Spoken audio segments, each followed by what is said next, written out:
Okay मालिक। So good afternoon मालिक, hopefully everybody is doing good और आशा करता हूं कि आप तोड़ रहे होंगे। ओके आपका खाना पीना सब तोड़ गया होगा मालिक। ओके तो nevertheless the things will be done. Okay please understand एक दो चीजें अपन स्टार्ट करने के पहले। Okay first of all right now first understand how my model is और how we go head with the content. Okay यानी ये model is similar to EISSM, मतलब जिसने EISSM ऑलरेडी कर लिया है या जाता है तो वो ऑलरेडी जानता है, लेकिन जिसने नहीं किया हुआ है तो प्लीज अंडरस्टैंड, क्योंकि मेरा एक मॉडल है, मेरा चार्ट बनाने का तरीका है और चार्ट के बाद मैं एक एक पॉइंट उसको रिवाइज कराता हूँ और उसके कॉन्सेप्ट बढ़ाता हूँ। तो सबसे पहले अभी आप कुछ मत बनाइए, पहले मेरे को स्क्रीन पे बनाने दीजिए चार्ट। ओके और उसके बाद उसको बनाइए। I will give you enough time, don't worry about the content. I am already comfortable, I know चीजें आराम से हो जाती है, कोई घाई मत करिए। जस्ट मेक श्योर पहले आप प्रोटोकॉल को समझिए और अच्छे से दिमाग में रखिए। ओके जो ऑलरेडी EIS कर चुका है उसको वो प्रोटोकॉल ऑलरेडी मालूम होगा, तो तू भाई स्पीड अप करने की कोशिश करेगा, फिर भी क्या करेगा, तू बैठा ही रहेगा। तो रेदर देन ओके आराम से जा, आराम से अंडरस्टैंड कर, रिलैक्स रहे। ओके तो मालिक तोड़ काम चालू करते हैं मालिक। Okay so before this okay मैंने आपको बताया कि ये चैप्टर्स कैसे है, कौन से चैप्टर में क्या क्या कंटेंट है, कैसा कंटेंट है। ओके और मैंने आपको ये क्लियर किया कि ये अल्टीमेटली अपना स्टैंडर्ड से मोर रिलेटेड सिलेबस है और स्टैंडर्ड के बेसिस पे सब कुछ कवर करेंगे। नेवरदलेस स्टैंडर्ड कैसे होगा, क्या याद रखना है क्या नहीं याद रखना है, I will discuss at later stage Malik. And once इसके बाद भी, इसके पहले भी मैंने आपको एक बताया था इंगेजमेंट, कितने प्रकार के आप इंगेजमेंट ले सकते हो as a chartered accountant. How many types of engagement you can take Malik? 4 engagement. One is audit engagement, one is review engagement, one is assurance engagement, and one is related services. Okay, audit, review, assurance, related services. Audit, review, assurance, related services. ये ध्यान रख लेने के। Okay, audit and review is about historical financial service, historical financial information. Okay, assurance is about projected financial information, and related services मतलब general services। यानी example जैसे trial balance बनाना, balance sheet बनाना, P&L बनाना, financial statement करना, जो भी ये services देते हैं वो रिलेटेड सर्विसेज होता है। और इसके अलावा standard on quality control applicable होगा जो CA फर्म को होगा। एज ए CA फर्म आप कौन सी सर्विसेज देते हो, कौन सी नहीं देते हो, इससे मेरा कोई डिस्कशन नहीं होगा, बस आपको standard on quality control follow करना पड़ेगा। तो भारत माता की जय, ये जानकारी रखते हुए, ये जानकारी आपके दिमाग में रखते हुए आई एम नॉट वरीड आपको चैप्टर नंबर याद है या नहीं याद है, उससे मेरे को कोई कंसर्न नहीं। अपने को एक बार चैप्टर स्टार्ट होता है उसके बाद अपडेट करेंगे। बस मैं आपको ये बता दूं कि मैं चैप्टर का सीक्वेंस नहीं फॉलो करने वाला, यानी आप ये बोलोगे चैप्टर 1 2 3 4 5 6 ऐसा सीक्वेंस नहीं होगा। डेफिनेटली चैप्टर 1 होने के बाद ओके चैप्टर 1 अपना स्टार्ट होएगा और उसके बाद मेरा सीक्वेंस अलग रहेगा। तो आप मेरे सीक्वेंस के हिसाब से ही आपके एग्जामिनेशन के लिए पढ़ना होगा। यानी एग्जांपल ओके आपकी नोटबुक जो बनेगी वो मेरे सीक्वेंस के हिसाब से ही बनेगी मालिक। ओके यानी एग्जांपल मैं पहले चैप्टर 1 ही पढ़ाऊंगा और जैसे ही चैप्टर 1 होगा उसके बाद चैप्टर 11 पढ़ाऊंगा, तो आपके नोटबुक में वैसे ही रहेगा। तो सर बहुत बार क्वेश्चन पूछा जाता है, स्टूडेंट मुझसे पूछते हैं सर 1 सिलेबस इज ओवर, उसके बाद मैं कैसे पढ़ाई करूं? प्लीज डू अंडरस्टैंड, अपन जैसे क्लास में पढ़ रहे हैं वैसे ही आपने पढ़ना है, वही सीक्वेंस में आपने पढ़ना है, अपना खुद का कस्टमाइज सीक्वेंस मत बनाना। सर इसका लॉजिक है, वो लॉजिक आपको थोड़े टाइम बाद समझेगा, थोड़े दिनों में समझेगा मालिक। तो right now rather than going on that logic, please understand, make sure that you are following my protocols. My protocols मतलब you are following my rules and regulations. When I say my rules and regulations, you follow the structure the same what I am discussing in class. So everybody, okay, I am on chapter 1, तो सब लोग का ध्यान chapter 1 की तरफ रहना चाहिए। अभी अपन chapter 1 उसी शीट में कंटिन्यू कर रहा हूँ, ये शीट में chapter 1 कंटिन्यू किया जाएगा और हर चैप्टर के लिए अलग अलग शीट बनाऊंगा ताकि वो शीट को ओपन करना टाइम नहीं लगेगा, इजी मैनेज होएगा और आसानी से आपको रिवाइज करना भी रहा तो चार्ट फॉर्मेट में हो जाएगा मालिक। ओके तो चैप्टर 1 पहले सब लोग का ध्यान स्क्रीन पे रहिए, स्क्रीन पे देखिए मालिक। चैप्टर 1 का नाम है nature, objective and scope of audit. Nature, objective and scope of audit. Okay देखा जाए तो चैप्टर 1 का नाम बहुत बेसिक स्ट्रक्चर में किया हुआ है कि भाई यार ये स्ट्रक्चर अपने को करना है, तो उसमें अपने को देखना है सर कितने पार्ट है। तो चैप्टर 1 में एवरीबडी ऑन स्क्रीन, अभी लिखो मत मालिक, पहले मेरा समझ लो, पहली चीजें समझ लो मालिक, पहली चीजें समझ लो मालिक। ओके चैप्टर 1 में हमारे पास 2 चीजें करने के लिए रहेगी, एक होगा बेसिक्स और एक होगा स्टैंडर्ड्स। ओके सबके सब मेरे साथ में, okay everybody with me. Okay पहले आपको रिकॉल, मैं वापस बोल रहा हूं, आप ये चार्ट को तोड़ ध्यान रखना और रिकॉल करने का तरीका बना लो, बिकॉज ये चार्ट ही है जिससे सारी चीजें याद आएगी और रिकॉल होगा मालिक। ये चार्ट का ही तरीका है। तो पहले मैं एक बार चार्ट बना रहा हूं, घाई मत करिए। ओके इसको रिकॉल करने की कोशिश करिए मालिक। ओके सबसे पहले बेसिक्स की बात करें तो बेसिक्स में अपने लिए अप्रोक्सीमेटली 8 क्वेश्चन होंगे। ओके बेसिक्स में 8 क्वेश्चंस की लिस्ट है मालिक। सर कौन सी लिस्ट है? तो मैं चार्ट बना रहा हूं, स्क्रीन पे ध्यान दीजिए। सबसे पहले अपन देखेंगे objective of audit. Objective of audit, ठीक है मालिक, ओके। एनीवे अगर आपको याद होगा तो ये अपन ने कर भी लिया था, ऑब्जेक्टिव ऑफ ऑडिट। दूसरा क्वेश्चन है स्कोप ऑफ ऑडिट, ठीक है मालिक, स्कोप ऑफ ऑडिट अपन देखेंगे। तीसरा क्वेश्चन है aspects of audit, aspects of audit, aspects of audit, okay. तीसरा क्वेश्चन है एस्पेक्ट्स ऑफ ऑडिट। तो पहला क्वेश्चन है ऑब्जेक्टिव, दूसरा है स्कोप, तीसरा है aspects. Objective, scope, aspects, objective, scope, aspects. उसके बाद है आपके types of audit, types of audit, कितने प्रकार के ऑडिट हो सकते हैं, ठीक है मालिक। ये होने के बाद आपको नेक्स्ट पॉइंट आता है एडवांटेजेस ऑफ ऑडिट, ओके। फायदे क्या है ऑडिट करवाने के, ऑडिट करवाने के फायदे क्या है, एडवांटेजेस ऑफ ऑडिट। और इसके बाद मैं अभी थोड़ा सा नीचे बना रहा हूं, अगर शायद आपको याद आए, inherent limitation of an audit, inherent limitation,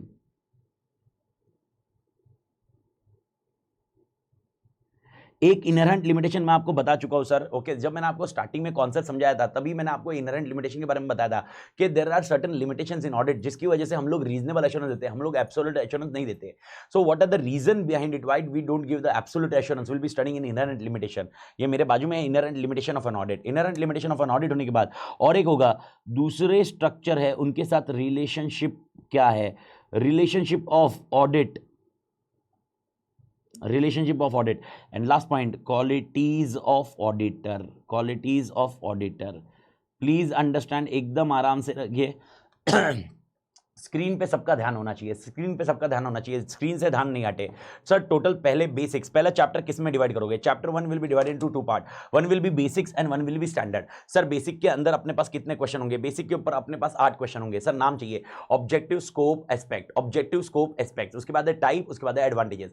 तो objective, scope, aspects, types, advantages, objective, scope, aspects, types, advantages. और उसके बाद है inherent limitation, relationship of audit and qualities of auditor. तो पहले इसमें अपने पास टोटल 8 क्वेश्चन करने की सीरीज में रहेंगे, 8 क्वेश्चन अपने को ध्यान रखने होंगे सर। बेसिक्स में अपने पास 8 क्वेश्चन है सर। 8 क्वेश्चन कौन से हैं, मेरे ख्याल से ये समझ में आ गया होगा आपको, ओके। 8 क्वेश्चन कौन से हैं ये समझ में आ गया होगा मालिक, ओके। तो अब ये पॉइंट पे अपन डिस्कस करते हैं। मैं एक बार चार्ट बना दूं मालिक। Objective, scope, aspects, types, advantages, inherent limitation, relationship और क्वालिटीज ऑफ ऑडिटर। सब लोग मेरे साथ में हैं मालिक, सब लोग मेरे साथ में हैं। तो ये आपका पहला चैप्टर का पहला सेट हुआ।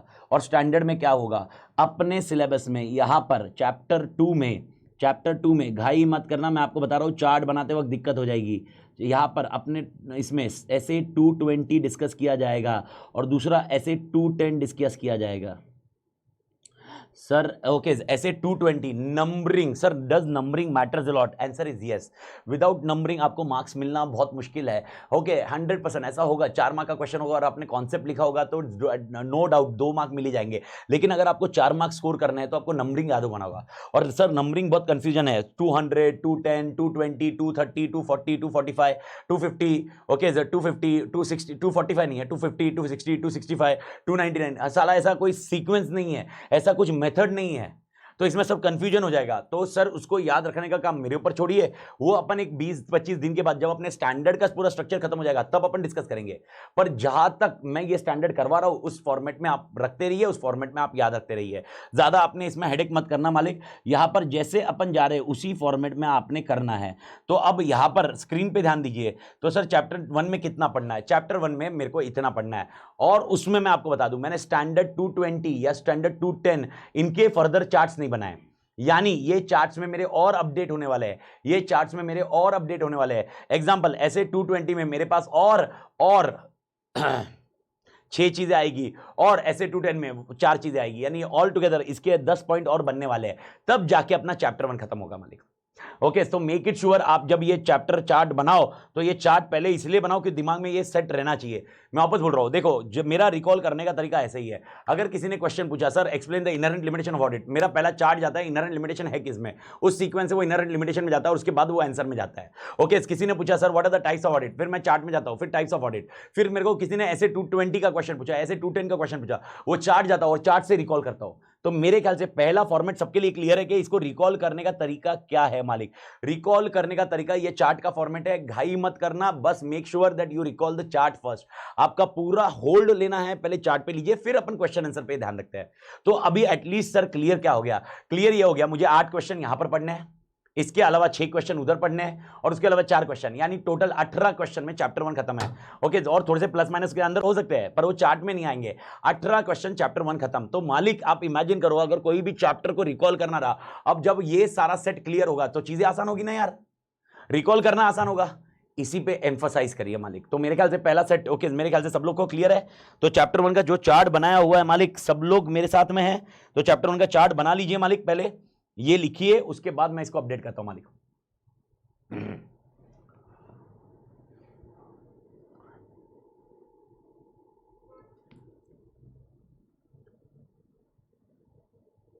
मेरे को एक बार चार्ट याद दिलाइए मालिक, चार्ट याद दिलाइए मालिक। सबसे पहले बेसिक और दूसरा स्टैंडर्ड। बेसिक में कितने क्वेश्चन? 8 question sir. कौन से? पहले तीन ऑब्जेक्टिव, रिपीट करते जाइए। पहले 3 ऑब्जेक्टिव स्कोप एस्पेक्ट, ठीक है मालिक। उसके बाद 2 और एडवांटेजेस, उसके बाद है इनहेरेंट लिमिटेशन, ठीक है। उसके बाद है रिलेशनशिप, और last point qualities of auditor. याद रखना पहले जो 7 पॉइंट है वो ऑडिट के हैं, यानी objective of audit, aspects, scope of audit, aspects of audit, उसके बाद है inherent limitation of audit, advantages of audit, okay. उसके बाद है रिलेशनशिप ऑफ ऑडिट, ये पॉइंट ध्यान रखना। लेकिन 1 question will be qualities of auditor. तो याद रखिए, वापस मैं बताता हूं। तो पहले ये अपडेट कर लीजिए मालिक। ये ऐसे 220 है। ऐसे का मतलब क्या होता है बेटा? ऐसे का मतलब क्या होता है? Standards on auditing.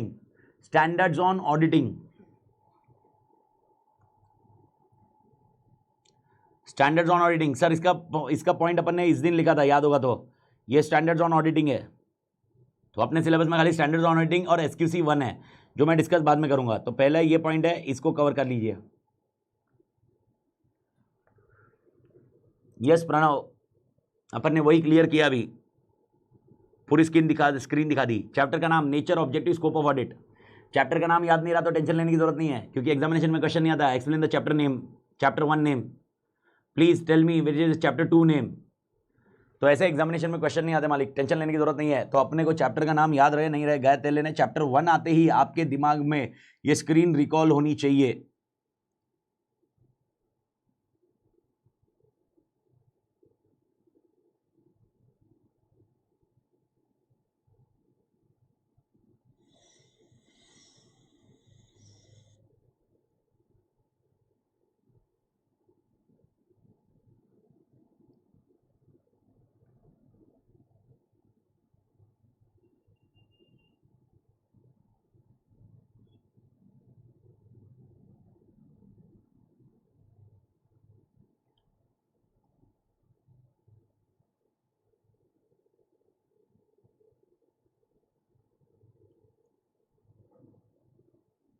पुलिगेबल ऑडिट के ग्रुप में यार वो आ रहा है डाउट, ये क्या बोलते हैं, वो सॉल्व नहीं हो रहा है। वो हो रहा है क्या solve?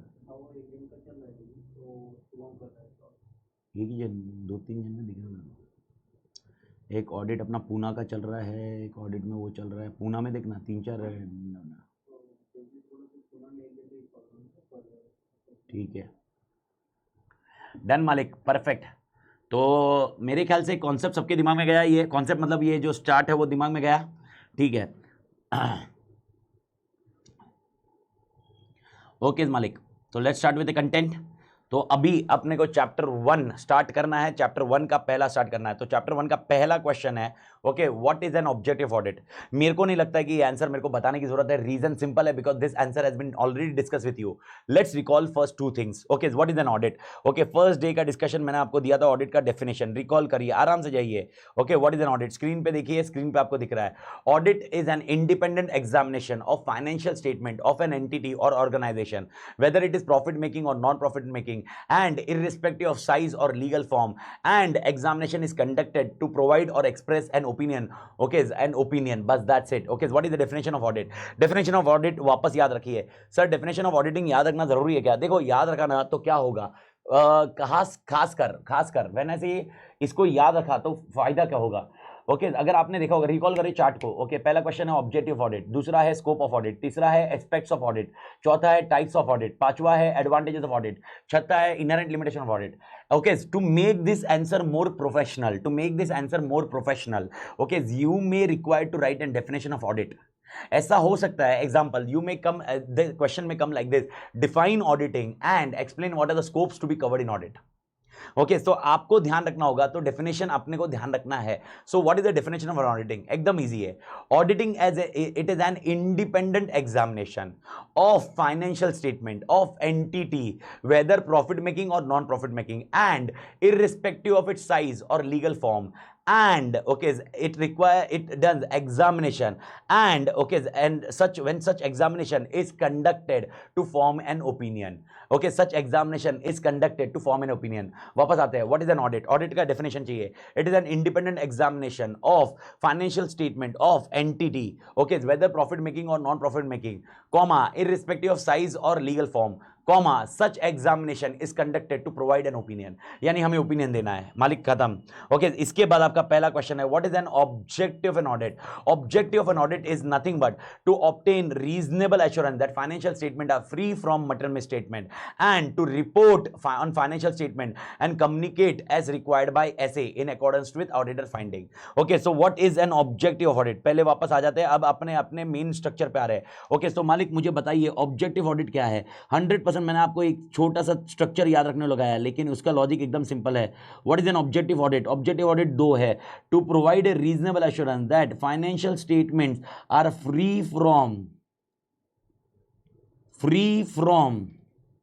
Financial statement are free from material misstatement. भेजे में गया मालिक मटेरियल मिसस्टेटमेंट, यहां तक क्लियर है सब लोग? Okay second point, okay to report on financial statement, to report on financial statement, okay to report on in financial statement and communicate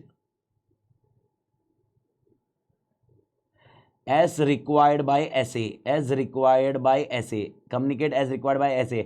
जैसे ऐसे बता रहा है, स्टैंडर्ड्स ऑन ऑडिटिंग जैसे बता रहा है वैसे आपको कम्युनिकेट करना है। सब लोग का ध्यान स्क्रीन में। सर ये किसने बोला? ये SA 200 ने बोला।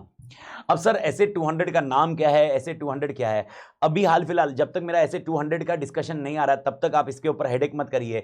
SA 200 का जब डिस्कशन आएगा तब बात करूंगा, लेकिन SA 200 का नाम एकदम क्लियर है, overall objective of an independent auditor, overall objective of an independent auditor. So what is an overall objective of an independent auditor? कान खुले as per SA 200 overall objective of an independent auditor, what is an objective of an audit? The objective of an audit is two things, one to obtain a reasonable assurance that financial statement are free from material misstatement and to report on financial statement and communicate as required by SA।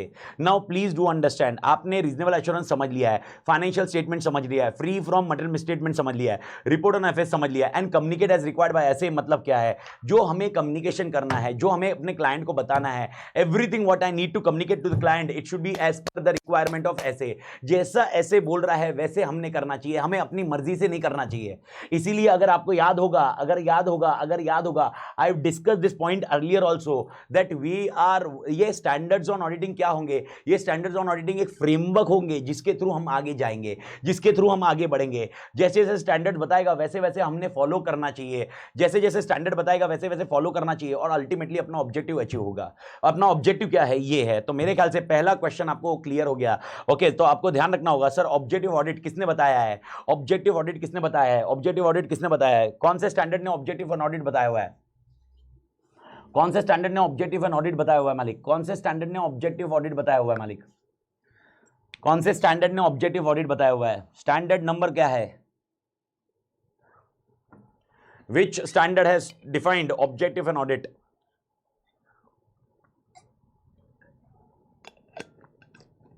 भूलना नहीं है, ऐसे 220 नहीं madam, ऐसे 200। Okay madam ऐसे 220 अपना बाद में आएगा, 220 210 बाद में आएगा। ओके ऐसे 200 आपका होना चाहिए। सर ऐसे 200 पढ़ किधर रहे? पढ़ नहीं रहे। ऐसे 200 का ब्रीफ आपको स्टार्टिंग में दिया है, 200 पहला स्टैंडर्ड है अपना। ओके सर 100, 110, 120 ऐसा नहीं है। ओके ऐसे 200 से ही चालू होता है, 200, 210, 220, 230।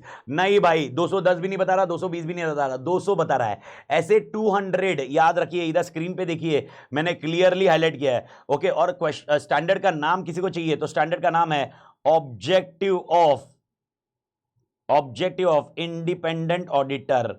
ऑब्जेक्टिव ऑफ इंडिपेंडेंट ऑडिटर यानी कंपनी का जो इंडिपेंडेंट ऑडिटर है उसका ऑब्जेक्टिव क्या होगा, स्टैंडर्ड का नाम ही है। तो ऐसे 200 बोलता है ऑब्जेक्टिव ऑफ इंडिपेंडेंट ऑडिटर क्या है, वो दोनों ऑब्जेक्टिव अपने समझ लिए। ओके तो मेरे ख्याल से यहां पर अपना पहला सेट क्लियर होना चाहिए। तो पहले सेट में किसी को भी दिक्कत नहीं आनी चाहिए। पहला set which you have discuss earlier only, now I am going on discussion. Now it is nothing to do with standard, ये कोई भी क्वेश्चन स्टैंडर्ड के हिसाब से नहीं है मालिक। Scope of audit, aspects of audit, types of audits, advantages, inherent limitation, ऐसे 200 का डिस्कशन आएगा, relationship and qualities. Okay but problem is, अभी आप ये भी बोलोगे सर ऐसा क्यों नहीं करते, ऐसे 200 इधर दे देते और जो 200 के पॉइंट है वैसा नहीं। 200 है ना एक साथ में समझाया हुआ है, तो वो 200 एक साथ में जिधर समझाया ना उधर डिस्कशन करेंगे अपन। Okay and that is not required completely right now. तो पहला ओके अपना ऑब्जेक्टिव ऑडिट हो गया, तो ऐसे 200 ध्यान रखना। Now coming on the next concept that is called scope of audit. Scope of audit, scope of audit. Now when I discuss about scope of audit, sir what exactly scope of audit want to communicate? Scope of audit, okay, जैसे एक छोटा सा example मैंने आपको दिया था, if you remember I told you something which is not in the scope should not be covered, something which is not in the scope should not be covered. A best example, you can't ask me a question, Amit Atir, why you invested okay 2 lakhs rupees in Kodak, okay you should have invested 10 lakhs rupees in Ahuja system. आप मुझे ये बोल सकते थे 10 लाख 22 लाख 10,000 का Ahuja system आता था उसमें इन्वेस्ट कर सकते थे सर, आपने 2 लाख इन्वेस्टमेंट क्यों किया, ये आपके स्कोप में नहीं है। तो क्वेश्चन ये है कि आपके स्कोप में क्या है, फिर आपके स्कोप में क्या है सर। तो अपन अभी वो डिस्कस कर रहे हैं जो स्कोप में या डिस्कशन पॉइंट में आएगा। तो स्कोप ऑफ ऑडिट क्या है, अंडरस्टैंड एकदम आराम से।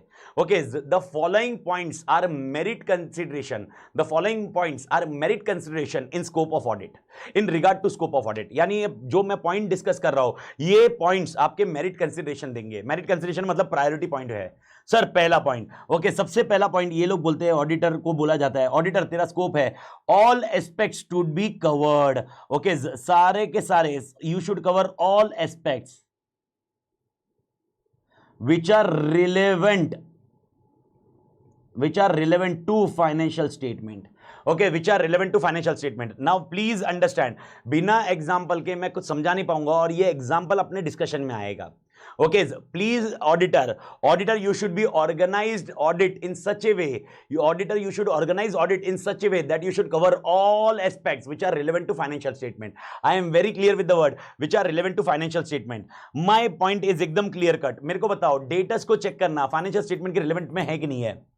मैं कुछ क्वेश्चन पूछ रहा हूं उसके आपके आंसर्स चाहिए लेंगे मुझे। I require the answer then only I can go head with the next point Malik. Okay और सर ये आंसर कैसे है, ये वाला आंसर ओके काफी हद तक आंसर जो आएंगे ये स्टेटमेंट वाला आंसर है। यानी अगर आप टेक्स्ट बुक खोलोगे या मॉड्यूल खोलोगे तो मॉड्यूल या टेक्स्ट बुक में आपको मालूम पड़ेगा these are in statement form, ये सब आंसर स्टेटमेंट फॉर्म में कवर किए गए हैं। These answer are not head point masala. See, understand Malik, there are two types of answers. One is head point masala, where head point is given, you need to remember the head point as it is, and masala you need to remember the keyword and accordingly you will write in your own phrase, but keyword should be intact. That is a big answer, paragraph answer or head point and masala answer. The second will be a statement form में answer, statement form में यानी example okay 8 statement में answer खत्म हो जाता, 7 statement answer खत्म, 7 points are there but in statement form it is not having head point or masala. Sir, in this case, this answer is of head point and this answer is of statement form. ये statement form में है। तो मेरा पहला question आपने बोला datas financial statement में है कि नहीं है, सबका आंसर यस आ गया। अब मेरा क्वेश्चन क्या आ रहा है, सुनो मेरा क्वेश्चन क्या आ रहा है, टैक्सेशन जीएसटी जो या GST I am just giving an ओफू ओनली फॉर अंडरस्टैंडिंग। एक मिनट मैं इसको मैं लिख लेता हूं ताकि बाद में आपको एग्जांपल्स रहेंगे। ओके ओफू फर्स्ट पॉइंट ओके मेरा पॉइंट है datas yes. Now my question come is GST आता कि नहीं आता, जीएसटी कवरेज में आएगा कि नहीं आएगा, should I check GST calculations और not, should I calculate GST calculations और नॉट मालिक, should I calculate GST, should I consider GST calculations और नॉट? ईशा का आंसर आ गया नो, प्रणव का नो, बाकी सबके यस आ रहे हैं। आकांक्षा यस है, जिसका नो है मैं उसको डिस्कस कर रहा हूं।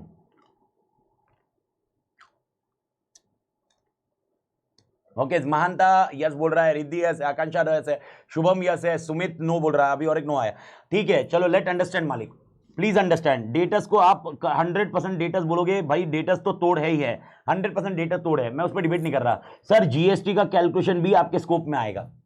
Now the question comes, sir, why? I am not a person where I will be checking a GST.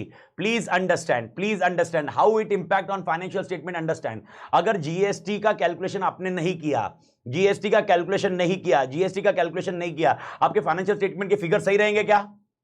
Okay अगर आप बता रहे हो कि एग्जांपल मेरा 1 करोड़ का सेल है जिसमें जीएसटी में बता ही नहीं रहा हूं, और मैं बता रहा हूं by 1 crore, by sales 1 crore, it is not correct, it is not true and fair. तो आपको बताना जरूरी है, by sales it is not 1 crore, by sales it is 80 lakh and GST calculation is 20 lakh.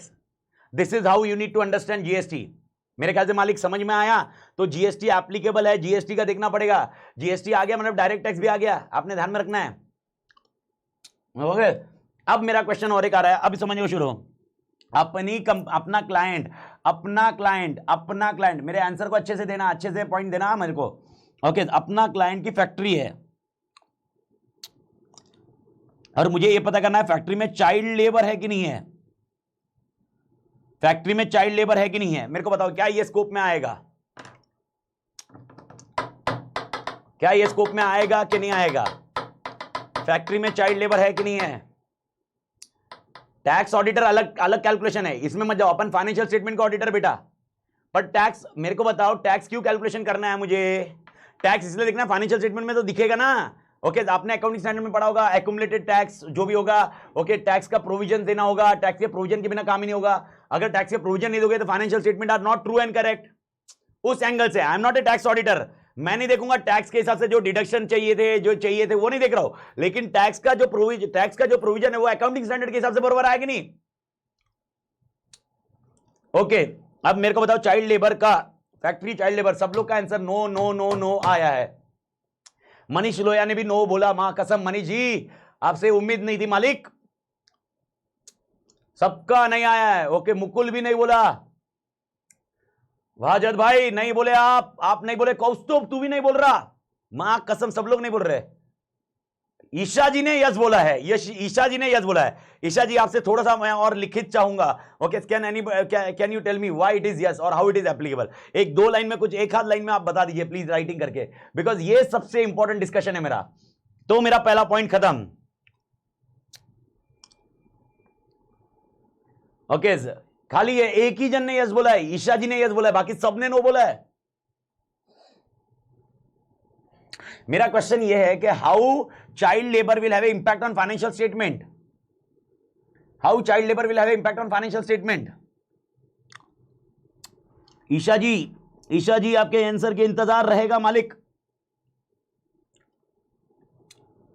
Isha ने आंसर नहीं दिया ना, ऊपर नहीं गया ना, ये क्या फटाफट ऊपर चले जाता है मालूम नहीं पड़ रहा है। ईशा जी आपके आंसर का इंतजार रहेगा। बोलता हूं सर, बोला हूं सर, मुकुल कर गए, बोला हूं सर। यस नहीं बोला तूने नो ही बोला है। दिनेश भी नो ही बोल रहा है, मां कसम दिनेश। मालिक समझने की कोशिश करिए। I was waiting for Isha ji. शायद लेबर सैलरी से कुछ नहीं बेटा, लेबर सैलरी से चाइल्ड लेबर का क्या लेना देना? कपिल जी का पॉइंट आया कि सर लेबर सैलरी से कुछ लेना देना, answer is no. Child labour का लेबर सैलरी से क्या लेना देना? Okay Karishma is telling it is not related to monetary value. अरे परफेक्ट आंसर इज यस। लेकिन अब आप सोचो, ऑडिट का कॉन्सेप्ट सोचो, मेरे को बताओ, अगर आप नॉन कंप्लायंस करोगे, क्या इसका इंपैक्ट फाइनेंशियल स्टेटमेंट पे आएगा क्या?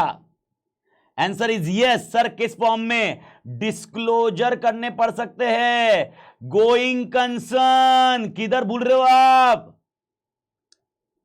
गोइंग कंसर्न की लग सकती है। अगर आपने नॉन कंप्लायंस किया, कल फैक्ट्री बंद हो सकती है, पेनल्टीज आ सकता है, फाइनेंशियल स्टेटमेंट पे इंपैक्ट होगा ही होगा।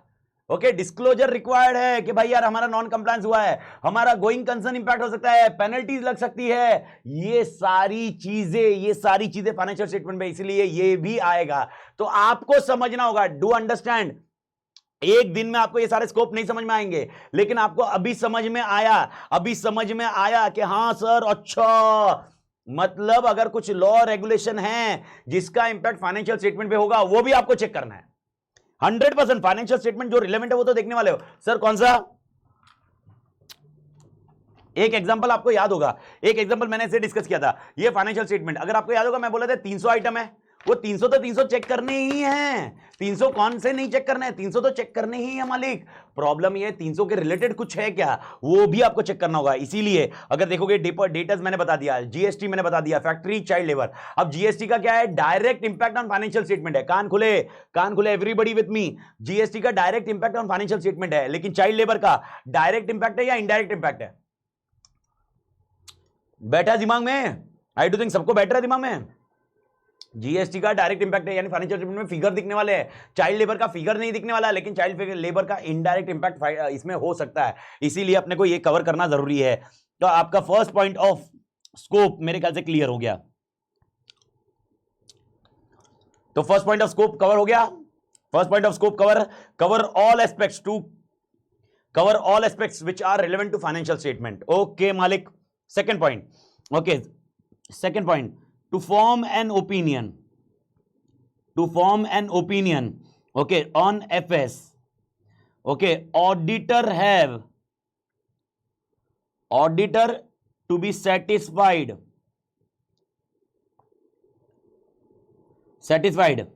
that अकाउंटिंग रिकॉर्ड्स, घाई मत करना, आराम से जाना है, थोड़े से स्टेटमेंट बड़े हैं और मैं पूरे बता रहा हूं क्योंकि मेरे को एग्जांपल वाइज कवर करने मालिक।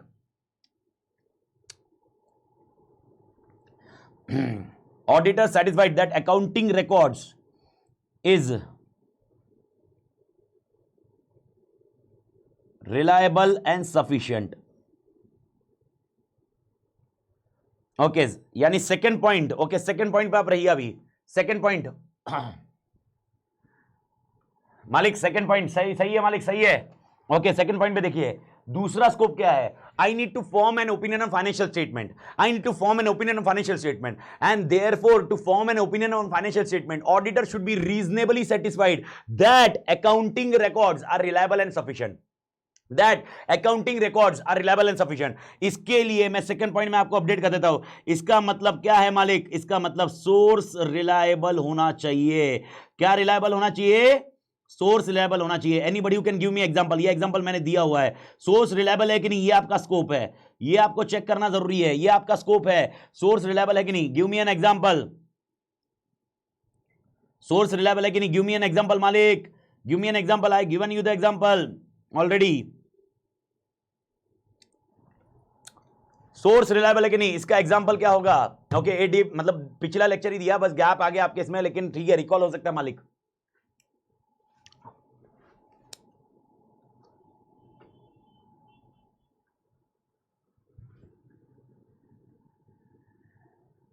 डेटस कंफर्म्ड नहीं बेटा, tax invoice MFS mean. MFS किधर बेटा? ये एमएफएस नहीं है, ये ऑन है। Forming an opinion on financial statement. Legal documents, yes, near about. Harsh Chopra ने मेरे को बताया। सर अगर आपको याद होगा लीगल डॉक्यूमेंट्स, अगर मैं कोई एग्रीमेंट चेक करना चाहता हूं और एग्रीमेंट चेक करता हूं तो मेरे को बताइए आपने क्या देखना चाहिए? ओरिजिनल देखना चाहिए या भाई फोटोकॉपी देखनी चाहिए? आपको दिया जाएगा फोटोकॉपी, आपको क्लाइंट फोटोकॉपी का ही अवेलेबल करवाएगा, लेकिन आपने क्या मांगना चाहिए? आपने एंश्योर करना चाहिए कि भाई ये अकाउंटिंग रिकॉर्ड्स जो भी है वो रिलायबल है, सफिशिएंट है। If you remember I have discussed this point with agreement of sale. आपको याद होगा original, and this is nothing but, अगर शायद आपको एक शॉर्ट नाम याद आए, शॉर्ट नाम आए याद आए, यानी ये अगर आपको समझ में आया, this is something which is called sufficient and appropriate audit evidence. याद आया क्या मालिक? मैं अलग नाम यूज कर रहा हूं, लिखना आपको आंसर ऐसा ही है, ये जो स्क्रीन पे लिख रहा हूं ये ऐसा आंसर आएगा, लेकिन इसका मतलब क्या है? Sufficient and appropriate audit evidence, ये स्कोप है तेरा। You need to ensure that you should obtain sufficient and appropriate audit evidence. Sufficiency मतलब क्वांटिटी, एप्रोप्रिएट मतलब रिलायबिलिटी एंड रिलेवेंट। याद आया मालिक? तो भाई यार सफिशिएंट एंड रिलायबिलिटी, रिलायबिलिटी मतलब क्या? Okay, it is basically with respect to your okay appropriateness. तो ओरिजिनल जेरोक्स आप रखिए, कोई प्रॉब्लम नहीं है, लेकिन साथ में ओरिजिनल चेक कीजिए और वेरीफाई करिए, उसके बाद जाइए। ये आपका स्कोप है। दूसरा, इन शॉर्ट देखो सर, स्कोप का सबसे बड़ा फायदा क्या है? नोबडी कैन क्वेश्चन अगर आप ओरिजिनल मांगोगे। ये आपके स्कोप के हिसाब से डिफाइंड है, नोबडी क्वेश्चन। और अगर आपने ये नहीं किया तो आपकी लायबिलिटी चालू होगी। आप ये भी समझिए, आप ऐसा हमेशा हाथ खड़े नहीं कर सकते। Oh inherent limitation of audit, cost is more than benefit, इसलिए मैं नहीं कर सकता पूरा। अरे क्या झंडू, क्या टाइम पास कर रहा है?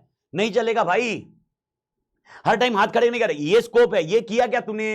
ये किया तो फिर आगे मैं बोलूंगा कि हाथ खड़े कर। अगर तेरे स्कोप की चीजें ही तूने नहीं की तो हाथ खड़े करके मतलब नहीं होगा मालिक। मेरे ख्याल से मालिक क्लियर? ओके, तो अगर आपको समझ में आ रहा है वर्डिंग, थोड़ा सा ऑडिट के वर्डिंग में घुसेंगे धीरे धीरे। परफेक्ट मालिक, घाई मत करना। नहीं मैं इतना नहीं तो फटाफट एक वर्ड करके मैं आपको करा देता, लेकिन अपने को ये लैंग्वेज अभी तक नहीं आ रही है। ये लैंग्वेज नहीं है अपने लिए मालिक। This language is not old language, this is not a normal English. Here एक interpretation can change every aspect, तो मेक इट क्लियर। घाई नहीं,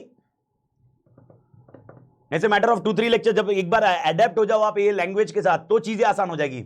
ओके, थर्ड सिनारियो, थर्ड क्या बोलता है? ओके, जब आप इंफॉर्मेशन फॉर्म, जब आप अपना ओपिनियन फॉर्म करोगे, okay you need to understand, okay information, relevant information is disclosed, relevant information is disclosed, relevant information is disclosed।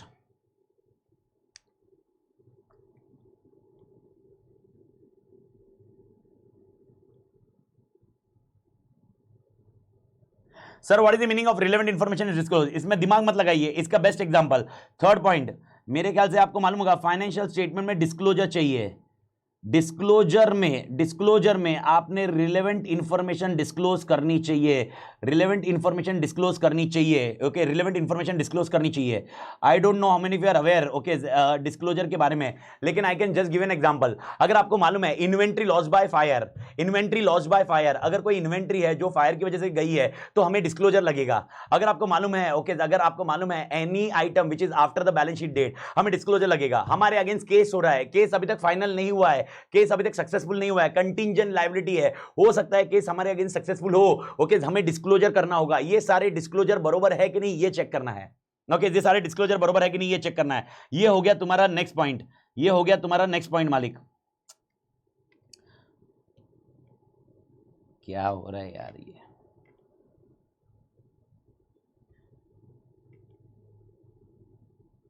ये हो गया आपका नेक्स्ट पॉइंट मालिक। ओके, चौथा पॉइंट, मेरे ख्याल से तीसरा पॉइंट क्लियर है मालिक। तो पहला पॉइंट क्या हुआ? एकदम आराम से जाइए। पहला पॉइंट, सारे एस्पेक्ट्स कवर करने हैं, फाइनेंशियल स्टेटमेंट के रिलेटेड जो जो एस्पेक्ट्स है ना वो कवर करने हैं। ठीक है मालिक। दूसरा पॉइंट, ओके फाइनेंशियल स्टेटमेंट के लिए जो इंफॉर्मेशन आई है वो रिलायबल है और भाई सफिशिएंट है, ये पता करिए। ठीक है मालिक। तीसरा, जो डिस्क्लोजर सारे देने चाहिए थे वो सारे के सारे दिए कि नहीं दिए। चौथा, ओके अब क्वेश्चन है सर सफिशिएंसी एंड रिलायबिलिटी हम कैसे एसेस करेंगे, हम कैसे पता करेंगे ये सफिशिएंट है या रिलायबल है? Because if you remember I discuss with you a day before yesterday, मतलब before lecture, that sufficient and appropriate quantity and quality is a matter of auditor judgement. हम कैसे एसेस करेंगे, कैसे पता करेंगे कि मैंने जो एविडेंस लिया है वो सफिशिएंट है? मैंने कैसे एसेस करूंगा जो मैंने एविडेंस लिया है वो एप्रोप्रिएट है, रिलायबल है? ओके, क्योंकि देखिए 30 में से मैंने 8 लिए है, 30 में से 10 लेने चाहिए थे, कोई बोलेगा 30 में से 15 लेने चाहिए थे, कोई बोलेगा 30 में से 20 लेने चाहिए थे। How will I define sir, how will I define? तो ये लोग बोलते हैं आराम से, अब घाई मत करना। और एक कॉन्सेप्ट आएगा आपके इसमें और एक कॉन्सेप्ट आने वाला है मालिक, घाई मत करना। ओके, ये लोग बोलते हैं एसेस करिए सर, एसेस करना मतलब पता करना, असेसमेंट करना। एसेस करिए that reliability and sufficiency, reliability and sufficiency by assess करिए सर। कैसे? इसके 2 पॉइंट सर। पहले पता करिए इनके कंपनी के अकाउंटिंग सिस्टम और इंटरनल कंट्रोल सिस्टम कैसे है। घाई नहीं, आराम से। पहला आंसर है इंटरनल कंट्रोल सिस्टम कैसे है ये पता करिए, इससे पता करिए आपने रिलायबल लिया है कि नहीं लिया है, इससे पता करिए आपने रिलायबल लिया है कि नहीं लिया है। ओके, इससे पता करिए आपने रिलायबल लिया है कि नहीं लिया है। और दूसरा ओके, आपने इसके बेसिस पे ओके वेरिफिकेशन प्रोसीजर बरोबर किया है कि नहीं।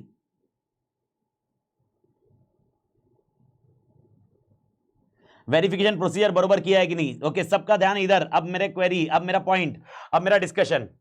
Okay, please understand. Okay, fourth point, आराम से जाइए।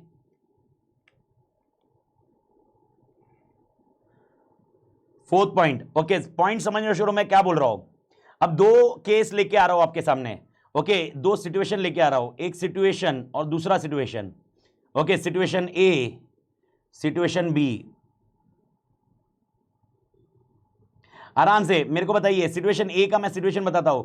यहां पर इंटरनल कंट्रोल सिस्टम बहुत तोड़ है, यहां पर इंटरनल कंट्रोल सिस्टम बहुत वीक है। नाउ अब क्वेश्चन आता है, sir what is an internal control या internal control system. Let take an छोटा सा एग्जांपल, एक छोटा सा एग्जांपल मैं बताता हूं। इंटरनल कंट्रोल आज के लिए ये एग्जांपल मेरा बार बार मॉडिफाई होगा, ये एग्जांपल बार बार मॉडिफाई होगा। मैं वापस बता रहा हूं, अगले वीक में ये एग्जांपल मैं कुछ चेंज करूंगा मतलब इसमें और अपडेट होएगा। तो don't take it as this example as a bible only, incremental updates will take place. Okay, let understand like this. Okay, mister A okay and mister B, X Limited salary calculation. Mr. A will update salary and Mr. B will verify salary and Mr. C, after Mr. B verify, pay salary. Okay, ये screen पे सब लोग का example, X limited और Y limited. Y limited salary calculation, Y limited salary calculation. Okay, mister A alone will calculate and pay salary, खत्म। यानी Y limited में कोई हेडेक नहीं होगा। यानी मेरे को आप बताइए, स्क्रीन से देख के बताइए, स्क्रीन से देख के बताइए। ओके, एक्स और वाई में दोनों में कंट्रोल्स मतलब पॉलिसी प्रोसीजर्स, कंट्रोल मतलब पॉलिसी प्रोसीजर जो एरर फ्रॉड इसको प्रिवेंट कर सकते हैं। मैं डेफिनेशन में नहीं जा रहा हूं मालिक कंट्रोल के, नहीं तो मैं कुछ दूसरे कॉन्सेप्ट दूसरे चैप्टर में घुस जाऊंगा। तो अभी मैं एक पर्टिकुलर कॉन्सेप्ट समझाना चाहता हूं आपको। कंट्रोल मतलब पॉलिसी प्रोसीजर जो प्रिवेंट करते हैं एरर एंड फ्रॉड के लिए। तो अब मेरे को बताइए, अगर आपको एक एक्स लिमिटेड मिलती है जिसके अंदर हम ये बोल रहे हैं मिस्टर ए सैलरी कैलकुलेट करेगा, मिस्टर बी उसको वेरीफाई करेगा कि मिस्टर ए ने बराबर काम किया कि नहीं, और मिस्टर सी देखेगा बी ने वेरीफाई किया और उसके बाद पेमेंट करेगा। और दूसरा वाई लिमिटेड है जिसके अंदर सैलरी कैलकुलेशन मिस्टर ए ही करता है, पेमेंट भी वही करता है, वेरीफाई भी वही करता है। मेरे को बताओ, एरर होने के चांसेस या फ्रॉड होने के चांसेस एक्स लिमिटेड या वाई लिमिटेड में ज्यादा, किस में ज्यादा है? एरर होने के चांसेस किस में ज्यादा होंगे? एरर होने के चांसेस किस में ज्यादा होंगे? मैं उल्टा क्वेश्चन पूछ लिया। मैं पहले क्वेश्चन पूछ रहा था कंट्रोल तोड़ किस में होंगे।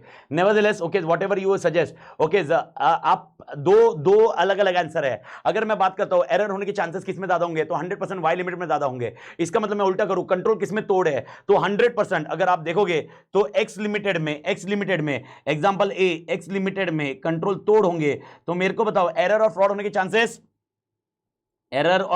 चांसेस, एरर एंड फ्रॉड के चांसेस कम होंगे, फ्रॉड के चांसेस कम होंगे। सोच समझ के बताना आंसर। ओके, एरर फ्रॉड के इसमें वाई लिमिटेड है, मेरे को बताओ फ्रॉड के चांसेस ज्यादा। अब मेरे को आप बताइए, सोच समझ के बताइए, मैंने जो येलो किया हुआ है ओके, एक्स लिमिटेड और वाई लिमिटेड। अब मेरे को बताइए किसमें एविडेंस ज्यादा लोगे? कान खुले में क्वेश्चन क्या बोल रहा हूं, किसमें एविडेंस ज्यादा लोगे? क्वेश्चन एकदम क्लियर है, किसमें एविडेंस ज्यादा लोगे? एविडेंस किसमें ज्यादा लोगे? सोच समझिए, एकदम बेसिक है यार, झेप जाना चाहिए। किसमें एविडेंस ज्यादा लोगे? सबका आंसर 100% आना चाहिए। एविडेंस ज्यादा रहेगा यहां पर, यानी यहां पर सफिशिएंट एप्रोप्रिएट ऑडिट एविडेंस ज्यादा रहेगा। ओके, और यहां पर सफिशिएंट एप्रोप्रिएट ऑडिट एविडेंस कम रहेगा। ये समझ में आया क्या सबको? सर ऐसा क्यों? एक्स लिमिटेड में मैं एविडेंस कम क्यों लूंगा? लॉजिक सिंपल है, क्योंकि एक्स लिमिटेड के कंट्रोल तोड़ है। एक्स लिमिटेड के कंट्रोल तोड़ है, एक्स लिमिटेड के कंट्रोल तोड़ है, एक्स लिमिटेड के कंट्रोल तोड़ है, and I am confident enough that x में एरर होने के चांसेस ज्यादा है, इसलिए I can rely on x limited control और उसकी वजह से मैं एविडेंस कम लूंगा। ओके, बट वाई लिमिटेड में एरर होने के चांसेस ज्यादा है, वाई लिमिटेड में एरर होने के चांसेस ज्यादा है, इसीलिए उनके कंट्रोल पे मुझे विश्वास नहीं है, इसलिए यहां पर एविडेंस ज्यादा लूंगा। ये झेपा क्या पॉइंट, ये झेपा क्या पॉइंट, और अगर ये झेपा क्या, ये झेपा मालिक, अरे भारत माता की जय, झेपा के नहीं झेपा, झेपा के नहीं झेपा, झेपा के नहीं झेपा। जहां फ्रॉड ज्यादा है उधर एविडेंस, जहां फ्रॉड ज्यादा होने का कारण क्या है, फ्रॉड ज्यादा होने का कारण कंट्रोल वीक होंगे, कंट्रोल अगर तोड़ है तो फ्रॉड होने के चांसेस कम है, कंट्रोल अगर तोड़ है तो फ्रॉड होने के चांसेस कम है, कंट्रोल अगर वीक है तो फ्रॉड होने के चांसेस ज्यादा है। मेरा क्वेश्चन सिंपल है, ये कॉन्सेप्ट झेपा क्या, जिधर मेरा क्वेश्चन है एविडेंस ज्यादा किधर लोगे, जिधर आपके फ्रॉड होने के चांसेस ज्यादा, फ्रॉड होने के चांसेस ज्यादा किधर, कंट्रोल फेल। ये लॉजिक समझो। अब ये स्टेटमेंट पढ़ो, अभी आप ये स्टेटमेंट पढ़ो, अच्छे से पढ़ो, घाई मत करो। ओके, एसेस करो रिलायबिलिटी एंड सफिशिएंसी बाय, यानी आप पता करिए कि आपने जो सफिशिएंट एप्रोप्रिएट ऑडिट एविडेंस जमा किए हैं, आपने जो सफिशिएंट एप्रोप्रिएट ऑडिट एविडेंस जमा किए वो बरोबर है कि नहीं। सर ये कैसे पता करूंगा, क्योंकि it is a matter of judgement, आपका जजमेंट और मेरा जजमेंट अलग होगा। ओके सर, कैसे पता करेंगे, पता करिए by understanding assessing accounting system and internal control system and verification procedure. अगर accounting system internal control system तोड़ है तो वेरिफिकेशन कम रहेगा, अगर अकाउंटिंग एंड इंटरनल सिस्टम तोड़ नहीं है, वीक है, तो वेरिफिकेशन ज्यादा होगा। चौथा पॉइंट समझा, स्कोप समझा, मैं एक एक पॉइंट समझा रहा हूं स्कोप का। एंड वापस ये चीज पे मेरा पंचायती डिस्कशन नहीं होना चाहिए मालिक, मैं एकदम कांड आदमी हूं इस चीज में। और मैं ऐसा नहीं बोलूंगा वापस नहीं समझाऊंगा, मैं वापस समझाऊंगा, लेकिन यार इतना पंचायती टाइम नहीं डालेंगे अपन वापस। वी कांट इंसर्ट, मेरा मेन टारगेट है कि अपने किधर ना किधर वो कॉम्प ऑफ हो जाता है मालिक,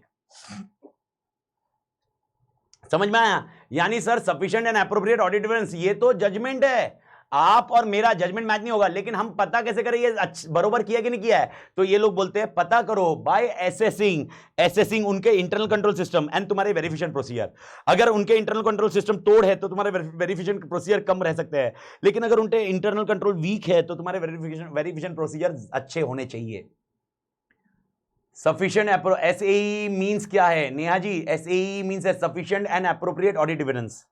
मैडम मैंने इसका लेक्चर यूट्यूब पे भी अपलोड किया है, तो आप एटलीस्ट अगर नहीं देखा होगा तो सेकंड लेक्चर में मैंने क्लियर किया था। ओके, तो आप प्लीज वो देख लेना, ये मैंने यहां पर समझाया हुआ है SAE, sufficient and appropriate audit evidence. झेपा मालिक झेपा। तो भाई चौथा पॉइंट, मां कसम, अगर आंसर देखो कैसा तैयार करना पड़ रहा भाई। पहला, सारे एस्पेक्ट कवर किए क्या जो रिलेवेंट है। दूसरा, ओके अपना ओपिनियन फॉर्म करते वक्त सफिशिएंट एप्रोप्रिएट लिया क्या। तीसरा, सारी इंफॉर्मेशन डिस्क्लोज है क्या। चौथा, जो सेकंड में सफिशिएंट एप्रोप्रिएट लिया है ना उसको पता करिए वो बरोबर है क्या, एसेस करिए। एसेस कैसे करोगे, उनके internal control and verification procedure से। मां कसम, चौथा पॉइंट देखो मैं सब लिंक कर रहा हूं, अल्टीमेटली सब लिंक वाला पॉइंट है। ओके, अब आगे आता है अगला पॉइंट। सर जो इंफॉर्मेशन डिस्क्लोज की है, ओके जो इंफॉर्मेशन डिस्क्लोज की है, यानी आप याद देखिए ये थर्ड पॉइंट को कंटिन्यू कर रहे हैं। जो इंफॉर्मेशन डिस्क्लोज की है, जो इंफॉर्मेशन डिस्क्लोज की हुई है, ओके ये पता करिए ये प्रॉपरली है या नहीं है। आराम से सर प्रॉपरली है कि नहीं है। सर कैसे प्रॉपरली, बाय वापस दो चीजें, financial statements are in line with accounting records, financial statement are in line with accounting records, and दूसरा financial statement are in line with accounting policies. Okay आराम से, जो इंफॉर्मेशन डिस्क्लोज की गई है, वो प्रॉपरली है क्या। Auditor determine the relevant information which has been disclosed, whether it is proper और not by verifying whether financial statements, जो फाइनेंशियल स्टेटमेंट्स है, you should compare financial statement with accounting records and source data to see that financial statement में जो भी disclosure है वो बराबर है कि नहीं। And second, financial statements are prepared, the judgments which are used in financial statement are in accordance with accounting policy. Sir example of judgment, contingent liability बराबर किया है तो contingent liability अपनी मर्जी से कुछ भी कर सकता हो। Sir provision for doubtful debts 5% दूं, 2% दूं, 10% दूं, 15% दूं, 20% दूं, कितना दूं सर। ओके पता करिए आपकी पॉलिसीज क्या है, आपकी पॉलिसीज के बेसिस पे आप प्रोविजन फॉर डाउटफुल डेट्स दीजिए। सर हम प्रोडक्ट बेचते हैं उस पर वारंटी एंड गारंटी के लिए प्रोविजन देना पड़ता है। कितना परसेंटेज देने का पता करिए, आपकी अकाउंटिंग पॉलिसीज क्या है। तो अकाउंटिंग पॉलिसीज याद रखना, यहां पर मेनली जजमेंट का डिस्कशन होता है। ओके इधर तक क्लियर है क्या? पांचों पॉइंट क्लियर है कि नहीं है? अगर पांचों पॉइंट क्लियर है तो टेल मी यस। ओके ये बता दिए मालिक। तो सर पांचवे के लिए ओफो बताइए ना, जरूरत ही नहीं है क्योंकि पांचवा पॉइंट आपको क्या करना है sir, financial statement with accounting record. Sir इसका मतलब क्या sir? Financial statement with accounting record का एग्जांपल बताइए। अरे मेरे भाई अगर डेटर्स आ रहा है, फाइनेंशियल स्टेटमेंट बैलेंस शीट में डेटर्स दिख रहा है, तो डेटर्स का कहीं ना कहीं तो लेजर बना होगा, ट्रायल बैलेंस में होगा, ट्रायल बैलेंस चेक करिए, ट्रायल बैलेंस से लेजर चेक करिए, लेजर से बुक्स ऑफ अकाउंट चेक करिए। सर क्लोजिंग स्टॉक दिख रहा है, क्लोजिंग स्टॉक का इन्वेंट्री चेक करिए, शेड्यूल होगा, शेड्यूल 1 जो भी होगा उसमें देखिए, उसके बाद देखिए अकाउंटिंग रिकॉर्ड्स, यानी तुम्हारे ट्रायल बैलेंस, लेजर्स, वो सब बरोबर फाइनेंशियल स्टेटमेंट के साथ में है कि नहीं। और दूसरा तुम्हारे जो फाइनेंशियल स्टेटमेंट प्रिपेयर हुए वो अकाउंटिंग पॉलिसी के हिसाब से बरोबर है कि नहीं है। यानी एग्जांपल अब मेरे को बताओ, provision for doubtful dates, provision for doubtful dates का कहीं पर भी लेजर वेजर नहीं मिलेगा मालिक, तो वो आपको परसेंटेज लेना पड़ेगा, वो परसेंटेज लेना पड़ेगा। ओके ये देखिए, तो इन शॉर्ट फाइनेंशियल स्टेटमेंट में जितने भी आइटम है, फाइनेंशियल स्टेटमेंट में जितने भी आइटम है, या तो उनका अकाउंटिंग रिकॉर्ड्स मिलना चाहिए, नहीं तो अकाउंटिंग पॉलिसीज के साथ मैच होना चाहिए। अगर ये खत्म तो sir AR is accounting records बेटा, AR is accounting records।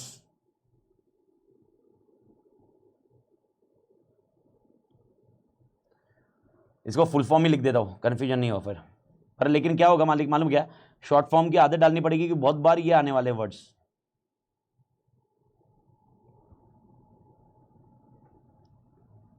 Done मालिक, परफेक्ट। अगर ये समझ में आ गया good enough. And now we are going on the second last point जो मैंने आपको बता दिया। सर अमित आदर को पूछना मत, अमित आदर को पूछना मत। क्या पूछना मत सर? अमित आदर को पूछना मत सर, क्या पूछना मत? ओके अमित आदर 2 लाख का सिस्टम क्यों लिया, 10,000 का क्यों नहीं लिया? यानी कोई भी चीज जो आउट ऑफ स्कोप है उसको छेड़ने का नहीं, जो आउट ऑफ स्कोप है छेड़ने का नहीं, आउट ऑफ स्कोप है छेड़ने का नहीं मालिक, आउट ऑफ स्कोप है उसको चेक नहीं करने का, तुमने आउट ऑफ स्कोप को हाथ नहीं लगाने का। एंड लास्ट पॉइंट इसके, ये वाला पॉइंट है ना, मैं आपको बाद में समझाऊंगा। कंस्ट्रेंट्स ऑन स्कोप, ये डे आफ्टर टुमारो समझेंगे। कंस्ट्रेंट ऑफ स्कोप है तो give modified opinion, modified opinion, ये पॉइंट आपको मैं डे आफ्टर टुमारो समझा दूंगा। करिश्मा जी ये क्यों लिया? क्योंकि वो लोग बोल रहे हैं कि जो चीज स्कोप के बाहर है उसको हाथ नहीं लगाना है, वो आपका काम नहीं है। तो एस्पेक्ट्स व्हेन आई से स्कोप ऑफ द ऑडिट, तो I should be very clear, ये ऊपर के 5 स्कोप हो गए, उसके अलावा और भी कोई एलिमेंट है वो आउट ऑफ द स्कोप माना जाएगा और उसको छेड़ने का नहीं है। एंड लास्ट पॉइंट, अगर आपके स्कोप पे कंस्ट्रेंट लगाया जाता है तो आपने मॉडिफाइड ओपिनियन देना है। Now what is the constraint and other things I will discuss day after tomorrow in 210। जब मैं 210 डिस्कस करूंगा तब करूंगा। बस मैं आपको बता दूं कंस्ट्रेंट मतलब, ओके एग्जांपल, आप यहां पर कुछ मांग रहे हो, आप डेटर्स के बारे में मांग रहे हो या चाइल्ड लेबर के बारे में मांग रहे हो, और वो एविडेंस नहीं दे रहे, वो आपको कुछ करने, एविडेंस या डॉक्यूमेंटेशन कुछ भी नहीं दे रहे, वो आपको सबमिट भी नहीं कर रहे, कुछ भी सबमिट नहीं कर रहे, that is nothing but constraints on scope, that is constraint on scope. मेरे ख्याल से ओके 6 के 6 स्कोप, ओके 7 के मतलब ये सारे के सारे पॉइंट कवर है, 7 पॉइंट। तो 7 पॉइंट्स क्या है, अब मैं इसको कीवर्ड से रिकॉल करूंगा। अब ये इतना सारा पॉइंट आपने पढ़ लिया, मैंने एक एक लाइन आपको मॉड्यूल की बता दी। अब इतना रिकॉलिंग पॉइंट में अपने को टाइम नहीं रहेगा और रिकॉल करने में टाइम लग जाएगा। इसके कीवर्ड्स में उठाते हैं अपन, उसको रिकॉल करते हैं। But before that any doubt with this question? कोई भी डाउट है तो मेरे को बताइए मालिक, I will clear it out.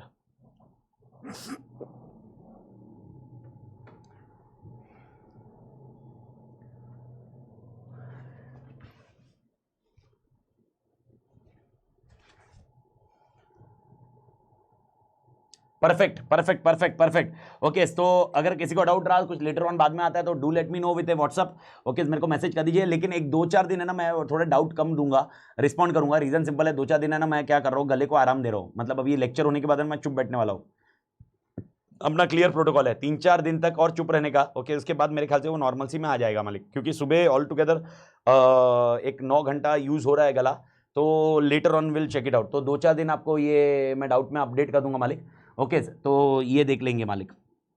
तो अगर आपने कोई डाउट किया और वो इजीली टाइपिंग वाला डाउट है तो मैं रिस्पॉन्ड कर दूंगा, लेकिन अगर वॉइस नोट भेजने का डाउट है तो वो मैं इमीडिएटली रिस्पॉन्ड नहीं कर पाऊंगा मालिक, तो उसको अपन बाद में देख लेंगे। अभी कवर देख लेते हैं। Okay cover all aspect. Okay ये याद रखिए, मैं ये कीवर्ड सर ये हाईलाइट क्या हो रहा है, ये हाईलाइट हो रहा है रिकॉलिंग टाइम पे अपन क्या करेंगे। ओके पहला कवर ऑल एस्पेक्ट, दूसरा सफिशिएंट एंड रिलायबल, तीसरा डिस्क्लोज्ड, चौथा, okay, assess the reliability and sufficiency, assess the reliability and sufficiency. उसके बाद information disclose properly, information disclose properly, information disclose properly, information disclose properly, and उसके बाद out of scope check नहीं करने का, और constraint on scope, that's it. Everybody clear? 2 and 4 point में difference क्या है सर? 2 पॉइंट में ये है कि आपको जब ओपिनियन दोगे तो एंश्योर करो, सेकंड पॉइंट में डिफरेंस, और सेकंड और फोर्थ में डिफरेंस ये है। सेकंड पॉइंट ये बोलता है जब आप ओपिनियन दोगे तो एंश्योर करो आपके पास sufficient and appropriate audit evidence है, यानी आपके पास सफिशिएंट है और रिलायबल ऑडिट एविडेंस है। और चौथे इसमें ये पता बोल रहा है कि जो सेकंड में आप जब ओपिनियन दोगे और आप बोलोगे मेरे पास सफिशिएंट एंड रिलायबल है, तो आप अपना सफिशिएंट एंड रिलायबिलिटी कैसे पता करोगे? तो अपनी सफिशिएंसी एंड रिलायबिलिटी पता करना बाय एसेसिंग इंटरनल कंट्रोल, और आपने कितना काम किया उसके बेसिस पे, क्योंकि सफिशिएंट कितना और रिलायबल कितना, it is a matter of judgement. And what example I gave you earlier is the same example which I will be keeping. Sir यहां पर मेरे को बताओ, फिक्स एज 30 नंबर में थे और मैंने सिर्फ 8 का सैंपल चेक किया, ये 8 मैंने कैसे डिसाइड किया होगा? How had I decided this 8 in numbers? Out of 30, I'll be checking only 8. On what basis I decided this? On what basis I decided this, Malik? Okay, on basis of internal control. ऐसा हो सकता है इनके internal control तोड़ होंगे, इसीलिए मैंने 8 decide किया। हो सकता है इनके इंटरनल कंट्रोल वीक होते तो शायद मैं 22 चेक करता। तो आपको यह समझना है कि सेकंड और फोर्थ क्या है। सेकंड बोलता है ओके आपके पास सफिशिएंट एंड एप्रोप्रिएट होना चाहिए ओपिनियन देते वक्त, एंड फोर्थ बोलता है कि आप पता कर लो सफिशिएंट एंड एप्रोप्रिएट बरोबर आपके हिसाब से, जजमेंट के हिसाब से है कि नहीं है। मेरे ख्याल से हसीम बरोबर है मालिक? हसीम समझ में आ गया मालिक? तो एक बार सेकंड क्वेश्चन अपना खत्म हो गया मालिक, स्कोप ऑफ ऑडिट। तो I do think scope of audit पूरा अच्छे से मैंने एक एक चीज समझाई है। ओके फटाफट रिपीट करते हैं, स्क्रीन पे देख के आंसर रिपीट कर लीजिए मालिक, मेरे को बता दीजिए। सबसे पहला ओके आग बंद कर लीजिए, अगर याद है तो, नहीं याद है तो आप देखिए और उसको रिपीट करिए। मेन पॉइंट अभी रिपीट में होगा क्योंकि कॉन्सेप्ट समझ में आ गया, एग्जांपल समझ में आ गया, डन मालिक। Okay what are the scope of audit? Scope of audit include 7 point. First will be okay cover all aspect, second point will be reliable and sufficient है कि नहीं है, तीसरा पॉइंट इंफॉर्मेशन डिस्क्लोज है कि रिलेवेंट इंफॉर्मेशन डिस्क्लोज है कि नहीं है, चौथा point assess the reliability and sufficiency, पांचवा जो इंफॉर्मेशन डिस्क्लोज है वो प्रॉपर्ली है कि नहीं है, next point okay out of scope कुछ भी चेक नहीं करेगा, and last point constraint on scope. 7 point आपको याद रखने हैं, एकदम इजी है। सबसे पहले सारे एस्पेक्ट कवर है कि नहीं, रिलायबल एंड सफिशिएंट है कि नहीं, डिस्क्लोजर बरोबर है कि नहीं, assess reliability and sufficiency, information properly disclose है कि नहीं, okay out of scope cover करने का नहीं है, कंस्ट्रेंट ऑफ स्कोप है वो डिस्कस करेंगे, that's it. Okay 7 point, everybody clear? Judgements is basically Kaustubh, judgement is like provision for doubtful debts. Okay ये जजमेंट होते हैं, अपनी पॉलिसीज होती है ना उसके लिए। मेरे को बताओ प्रोविजन फॉर डाउटफुल डेट्स में 5% लू, ठीक है एक क्वेश्चन आया तो इसलिए मैं यूज कर रहा हूं ये। प्रोविजन फॉर डाउटफुल डेट्स में 5% लू या 15% लू? प्रोविजन फॉर डाउटफुल डेट्स 5% या 15%? नहीं, I will be giving a time for writing, don't worry. Audit में I have consider that time in 80-85 hours. जो मेरे को लिखाना है, जो नहीं लिखाना है ना मैं उस पर टाइम पास नहीं करूंगा, जो मुझे लिखाना है और जो लिखाना है उसके लिए मैं टाइम दूंगा, don't worry. When I am teaching right now, when I am teaching and when I am in example, I am telling you please focus on, you should focus on only example. ये scope में aspect, scope of audit में आपने ध्यान रखना था। अभी अगला aspects of audit आपने ध्यान भी नहीं दिया, लिखते लिखते किया ना तो भी चल जाएगा। ओके अब मेरा क्वेश्चन है 5 या 15%। एक जन का आंसर है डिपेंड्स। डिपेंड्स क्या? ऐसे नहीं बोल सकते डिपेंड्स, ऐसे ही अकाउंट्स बनाते क्या अपन, कुछ भी यार, अपन चार्टेड अकाउंटेंट है यार, कैसे मां कसम कैसे बात करते यार। Depends on what?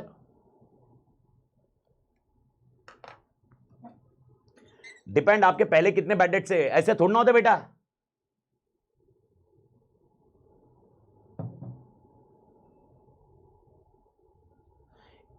करिश्मा जी बोल रहे हैं इंफॉर्मेशन डिस्क्लोजर का प्रॉपर एग्जांपल, ठीक है मैं दे रहा हूं, वही दे रहा हूं। पास फाइनेंशियल बेसिस पे एजम्पशन नहीं लेते, पास फाइनेंशियल ईयर में कैसे लिए होंगे मेरे को बता, पहला साल है अपना, अभी कैसे ले अपन? अरे यार मां कसम यार, क्या ये अकाउंटिंग पॉलिसी होती है कंपनी की।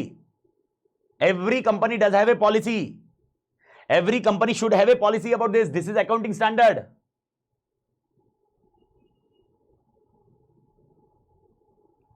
ओ शायद लैग की वजह से हुआ, ठीक है मैं ठीक है जान दे।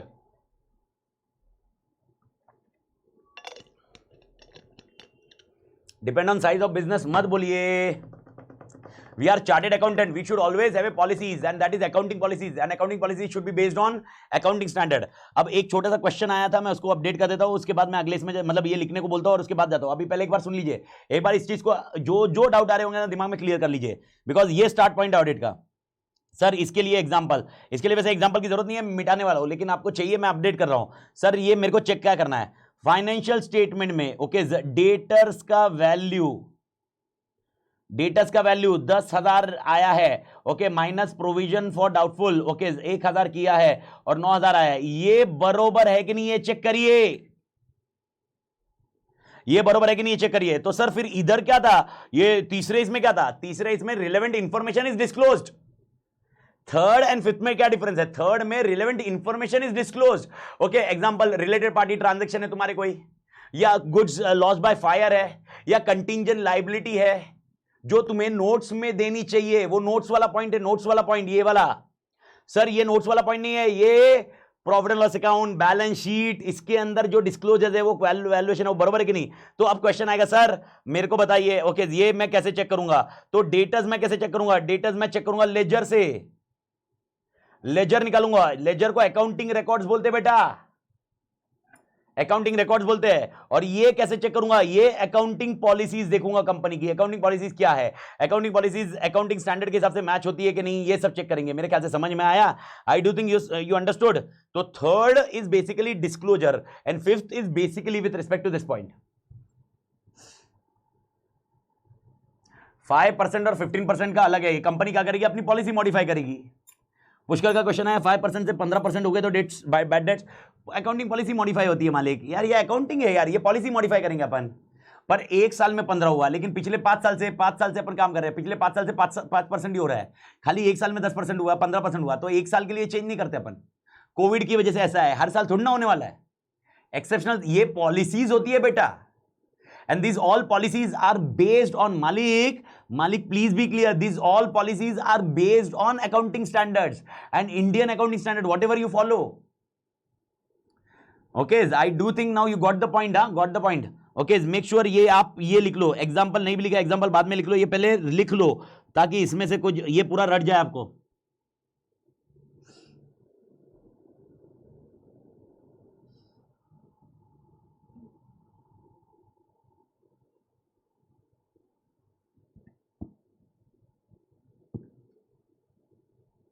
यस नोट्स में डिस्क्लोजर, थर्ड में नोट्स में डिस्क्लोजर मालिक।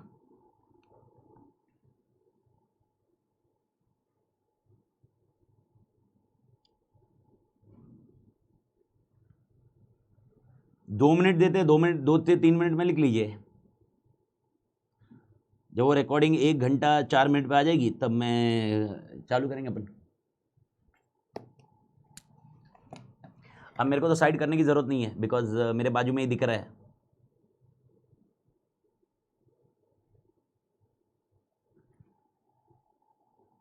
इसको थोड़ा सा और बड़ा कर सकते हैं।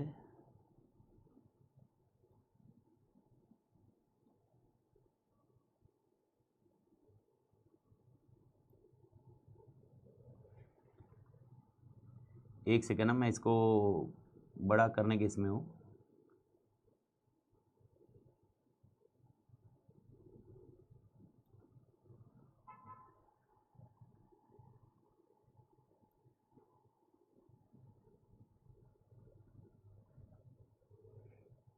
डन डना डन डन डन डना डन डन डन डन डन मालिक।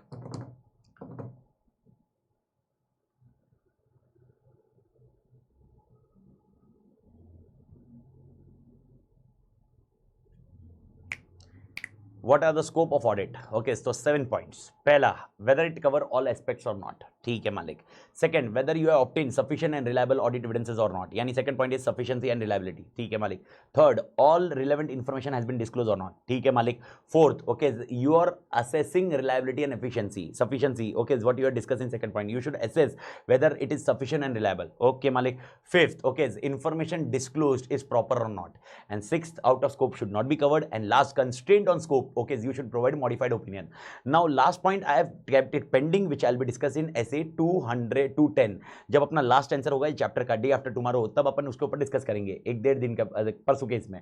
मेरे ख्याल से मालिक क्लियर।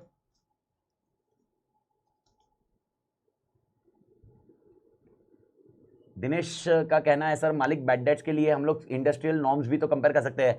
तो मेरे को बताओ ओके दिनेश भाई आप एक चीज ऐसे कभी देखे हो जब अकाउंटिंग स्टैंडर्ड्स हम कंप्लाई नहीं करते, ऐसी भी सिचुएशन आती है? ओके थोड़ा प्रैक्टिकली समझ के बताना है। एज ए अभी ये देखो, आई डोंट नो अभी ये आपके सिलेबस में है कि नहीं है, लेकिन अगर मैंने अकाउंटिंग स्टैंडर्ड फॉलो नहीं किया, सपोज अकाउंटिंग स्टैंडर्ड फॉलो नहीं किया, तो मुझे खाली क्या करना होता है, नोट्स इन अकाउंट्स देना होता है कि अकाउंटिंग स्टैंडर्ड क्यों नहीं फॉलो किया और उसकी वजह से आपके फाइनेंशियल स्टेटमेंट पे इंपैक्ट क्या है। अगर मैं अकाउंटिंग स्टैंडर्ड फॉलो करता तो ऐसा होता था, नहीं किया इसलिए ये है। ओके तो इसका मतलब मैं इंडस्ट्रियल नॉर्म्स भी ले सकता हूं मालिक। अगर आपको लगता है कि industrial norm is more suitable than accounting standard, use your industrial norm, only disclosure is required that I have not follow accounting standard. आप एज ए फाइनेंस कोई भी कंपनी देखिए, ओके देखिए मुझे अकाउंटिंग स्टैंडर्ड फॉलो करना जरूरी है, okay 100%, लेकिन अगर मैं नहीं कंप्लाई करता हूं तो I need to give a disclosure, जिससे मेरे शेयर होल्डर्स को पता चल जाएगा कि अगर अकाउंटिंग स्टैंडर्ड फॉलो नहीं किया, मैंने इंडस्ट्रियल नॉर्म फॉलो किया और वो क्यों सुटेबल है। परफेक्ट। ओके मेरे ख्याल से तोड़, ओके मेरे ख्याल से आपको ऑडिट एज सच, अभी मैं नहीं बोल रहा ऑडिट पूरा समझ में आ रहा है, लेकिन ये वर्डिंग्स जारी है ना अभी, ओके सफिशिएंसी रिलायबिलिटी, वर्डिंग्स जारी है, वर्डिंग्स जानी चाहिए मालिक, वर्डिंग्स घुसनी चाहिए। ओके तो हो गया मालिक। ओके 5वें मिनट में, जिसका नहीं हुआ रहेगा तो आप शाम को वापस ये वैसे भी शीट में शेयर करने वाला हूं, तब आप देख लेना, पर ये लिख के हैबिट हो जानी चाहिए, जिधर जिधर मैं बोलूं उधर ध्यान रखना मालिक, और कुछ नहीं। ओके तो नेक्स्ट सिनेरियो, ओके अब आते हैं aspects in audit, aspects to be covered in audit, aspects to be covered in audit. Sir, now one of the biggest question comes is what is the difference between scope and aspects? जब मैं बोलता हूं scope of audit और जब मैं बोलता हूं aspects of audit, what is exactly a difference? Because दोनों आपको ऐसे नहीं लगता सर एक जैसे है? Answer is no. देखिए दोनों में एक मैं ऐसा बता सकता हूं, एक मैक्रो लेवल है और एक माइक्रो लेवल है। सर स्कोप जो बात कर रहे थे वो मैक्रो लेवल थी, ओके एस्पेक्ट्स जो अपन बात कर रहे हैं माइक्रो लेवल है। ओके सर किस तरह से बताइए, अगर आप किस एक डायरेक्शन में सोचते हो तो आप एस्पेक्ट्स के बारे में सोच सकते हो, आप एक पर्टिकुलर डायरेक्शन में सोचते हो तो एस्पेक्ट्स के बारे में सोच सकते हो। एग्जांपल, अगर स्कोप में से मैं सिर्फ ये लेता हूं इंफॉर्मेशन डिस्क्लोजर प्रॉपर्ली है कि नहीं, मैं कुछ एस्पेक्ट्स के बारे में सोचूंगा। अगर स्कोप में से मैं ये लेता हूं दूसरा वाला assess the reliability and sufficiency, तो फिर मैं कुछ एस्पेक्ट्स के बारे में सोचूंगा। यानी हर एक आइटम के स्कोप के लिए कुछ एस्पेक्ट्स हो सकते हैं, कुछ समझने की कोशिश करो। This is macro level, scope is macro level, aspects are micro level. Okay यानी अगर एग्जांपल मैं बोलूंगा कवर ऑल एस्पेक्ट्स और नॉट, ओके एस्पेक्ट्स ये पॉइंट आप समझिए, एस्पेक्ट्स यानी अब वो एस्पेक्ट्स अपन देख रहे हैं। आई डू थिंक मेरे ख्याल से झेप रहा है मालिक, तो एस्पेक्ट्स क्या है, अब यानी अभी किसी ने पूछा था व्हाट आर द एस्पेक्ट्स, तो हम लोग वो बात कर रहे हैं राइट नाउ। इफ रिमेंबर तो can anybody give me the answer, इसका आंसर क्या होगा? आंसर आना चाहिए एस्पेक्ट का। टेक्स्ट बुक कोई देखेगा नहीं है मालिक, मां कसम बोल रहा हूं, मां कसम स्क्वायर है, पाप लगेगा सालो, मां कसम स्क्वायर है, टेक्स्ट बुक कोई देखेगा नहीं, टेक्स्ट बुक को बाजू में रख देने का जब भी मैं पढ़ा रहा हूं। तो मेरे को आंसर चाहिए, एस्पेक्ट्स में कोई एग्जांपल दीजिए and I explain the example मालिक।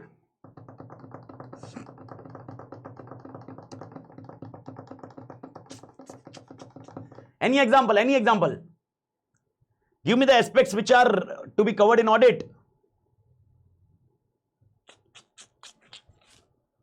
जैसे मैंने आपको वापस समझा देता हूं, एक बार वापस समझा देता हूं मालिक, कि यहां पर एग्जांपल ये कर रहे तो इसमें एस्पेक्ट्स क्या होंगे, ये कर रहे हैं, ये चेक कर रहे तो इसमें एस्पेक्ट्स क्या होंगे, ये चेक कर रहे तो इसमें एस्पेक्ट्स क्या होंगे, ये कर रहे तो इसमें एस्पेक्ट्स क्या होंगे।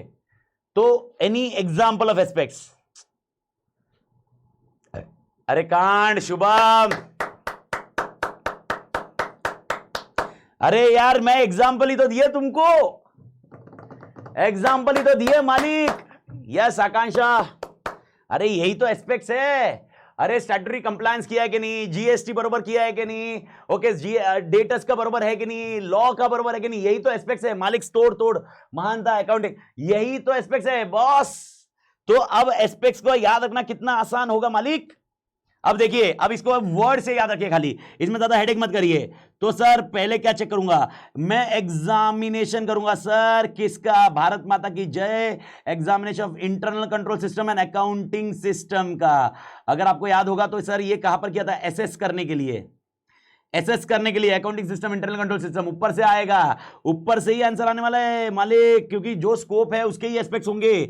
दूसरा ओके मैं रिव्यू करूंगा सर, रिव्यू क्या करेंगे, सिस्टम एंड प्रोसीजर, रिव्यू करूंगा system and procedure, okay system and procedure, जिससे मुझे समझ में आए, ओके जिससे मुझे समझ में आए कोई वीकनेस तो नहीं है सिस्टम में, वीकनेस तो नहीं है सिस्टम में, वीकनेस इन सिस्टम, इसका एग्जाम्पल मैं बाद में देता हूं, सेकंड का, और मतलब और एक एग्जाम्पल अच्छे से बाद में देता हूं।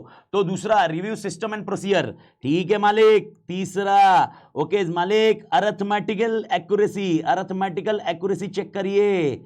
ओके यानी ये अपना सीए फाइनल, सीए फाउंडेशन या सीए इंटर में जैसे बैलेंस शीट बनती है वैसी नहीं बननी चाहिए। मां कसम टैली नहीं हो रही है और अपन ने सेम फिगर लिख दी है। ये तो मैंने भी किया हुआ सीए फाइनल में। सीए फाइनल में मेरा होल्डिंग एंड सब्सिडी का क्वेश्चन आंसर था। मैंने होल्डिंग एंड सब्सिडी में मेरा एक जगह 3 लाख कुछ आ रहा था और एक जगह ना 3 लाख ही आ रहा था, उसके ऊपर जा ही नहीं रहा था। मैंने क्या किया, बैलेंस शीट की टोटल टैली कर दी, वो बीच में गैप रहेगा। ओके क्योंकि क्या होता है मेरे दिमाग में ऐसा है, मां कसम चेक करते करते उसको टोटल टैली मिल गई, मां कसम गोड गोड गोड गोड तोड़ तोड़ तोड़ गो एड, वो ऐसे चेक करके दे देगा। लेकिन वैसा नहीं होता मालिक, वो ऐसा बहुत फालतू टाइम पास था। लेकिन nevertheless this is what you need to understand. Arithmetical accuracy check करिए, अरिथमेटिकल एक्यूरेसी बराबर है कि नहीं। ओके उसके बाद पता करिए ट्रांजैक्शन वैलिड है कि नहीं, वैलिडिटी ऑफ ट्रांजैक्शन। सर इसका मतलब क्या होता है, इसका मतलब ट्रांजैक्शन फर्जी भी तो हो सकता है, ट्रांजैक्शन फर्जी भी तो हो सकता है। एग्जांपल ये लोग बता रहे हैं कि सैलरी दे रहे हैं एक मिस्टर ए को और मिस्टर ए करके कुछ है ही नहीं, तो सर ये सैलरी जा किसको रही है, सैलरी जा रही है जो एमडी है ना उसी का अकाउंट में, ओके फालतू में, और वो कैश विड्रॉ करके अपना यूज कर रहा, मजे मार रहा, जिंदगी जी रहा। अरे भाई वैलिडिटी ऑफ ट्रांजैक्शन पता करिए, ट्रांजैक्शन वैलिड है कि नहीं है। मेरे ख्याल से मालिक क्लियर है। एस्पेक्ट्स मतलब माइक्रो लेवल, एस्पेक्ट्स मतलब माइक्रो लेवल, एकदम एकदम बारीकी से चेक कर रहे हैं हम लोग। ओके क्या क्या करना है, फिर पता करिए कोई capital expenditure, capital expenditure versus revenue expenditure, ऐसा तो नहीं हो गया कोई रेवेन्यू एक्सपेंडिचर था और कैपिटल में बुक कर दिया और कोई कैपिटल है वो रेवेन्यू में बुक कर दिया, ये तो पता करिए सर। उसके बाद पीएनएल बैलेंस शीट चेक कर लीजिए, पीएनएल बैलेंस शीट किससे मैच होनी चाहिए, अकाउंटिंग रिकॉर्ड, ये बराबर है कि नहीं सर। उसके बाद क्या करिए, एसेट्स चेक कर लीजिए, एसेट्स को वेरीफाई करिए सर। उसके बाद क्या करिए, लाइबिलिटीज को वेरीफाई करिए सर। उसके बाद क्या, पीएनएल चेक कर लीजिए, पीएनएल के जो आइटम है वो बराबर है कि नहीं। अरे क्या आंसर है, कांड आंसर है सर। किसी ने और एक पॉइंट बताया था, legal legal legal requirement, statutory requirement check कर लीजिए, जो मैंने बोला चाइल्ड लेबर, जीएसटी और समथिंग लाइक दैट। और रिपोर्ट ओके जो भी है रिपोर्टिंग जो दी गई है वो ट्रू एंड फेयर है कि नहीं है, वो ट्रू एंड फेयर है कि नहीं वो चेक कर लीजिए, ट्रू एंड फेयर है कि नहीं। आंसर ओवर मालिक, खत्म। Aspects to be covered in audit, कुछ नहीं करना मालिक, जो अपन ने ऊपर किया हुआ है वो ही सही है। ओके सबसे पहले एकदम, इसमें एक हाथ 2 पॉइंट एक्स्ट्रा रहेंगे लेकिन लॉजिकली सब वही है। सबसे पहले internal control system and accounting system check कर लिए, दूसरा सिस्टम एंड प्रोसीजर चेक कर लीजिए मालिक, तीसरा अरिथमेटिकल एक्यूरेसी बराबर है कि नहीं चेक करिए, चौथा वैलिडिटी ऑफ ट्रांजैक्शन चेक कर लीजिए, पांचवा कैपिटल एंड रेवेन्यू एक्सपेंडिचर देख लीजिए, छठा financial statement are in according to accounting records, वो है कि नहीं चेक कर लीजिए। फाइनेंशियल स्टेटमेंट मतलब पीएनएल बैलेंस शीट लिखा है इन लोग ने, मैं फाइनेंशियल स्टेटमेंट बोल रहा हूं। Okay financial statement accounting record के हिसाब से कि नहीं चेक करिए, फिर एसेट चेक करिए, फिर लाइबिलिटीज चेक करिए, फिर पीएनएल चेक करिए, फिर legal and statutory requirement check करिए, एंड ट्रू एंड फेयर है कि नहीं ये चेक करिए। भारत माता की जय, खत्म स्टोरी। एक एक लाइन के आंसर है, लाइन के आंसर है। और इसमें मेरे को इतना बताने की जरूरत क्यों नहीं है, क्योंकि ये मेरे को कॉन्सेप्ट समझाना था मालिक, यहां पर कोई कॉन्सेप्ट नहीं बताना है। यहां पर अगर आप समझ चुके हो तो every answer done as such. इसके सारे एग्जांपल भी आपको मालूम है, इसका सारा पॉइंट भी मालूम है। मेरे ख्याल से मालिक क्लियर है। ओके अब खाली मैं आपको बता रहा हूं, ओके सिस्टम एंड प्रोसीजर को रिव्यू करना और वीकनेस इन सिस्टम उसको अपन डिफाइन करते हैं। Okay before defining, any doubt in this particular question मालिक? ये तो आप लिखते लिखते अपडेट कर दीजिए मालिक, इसको एक एक पॉइंट में याद रखिए, इसको और पंचायती करना मत।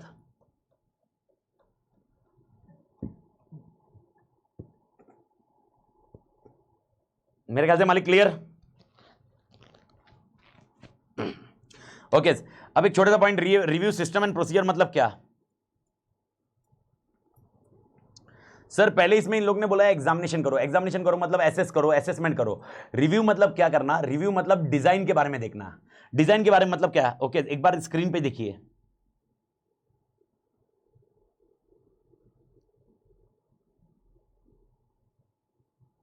आज आगे जा रहे हैं, आगे जा रहे हैं, आराम से घाई मत करना, आगे जा रहे हैं, अभी नेक्स्ट लेवल पे लेके जा रहा हूं। इसमें से कौन तोड़े बोलिए, इसमें से कौन तोड़े बताइए मेरे को।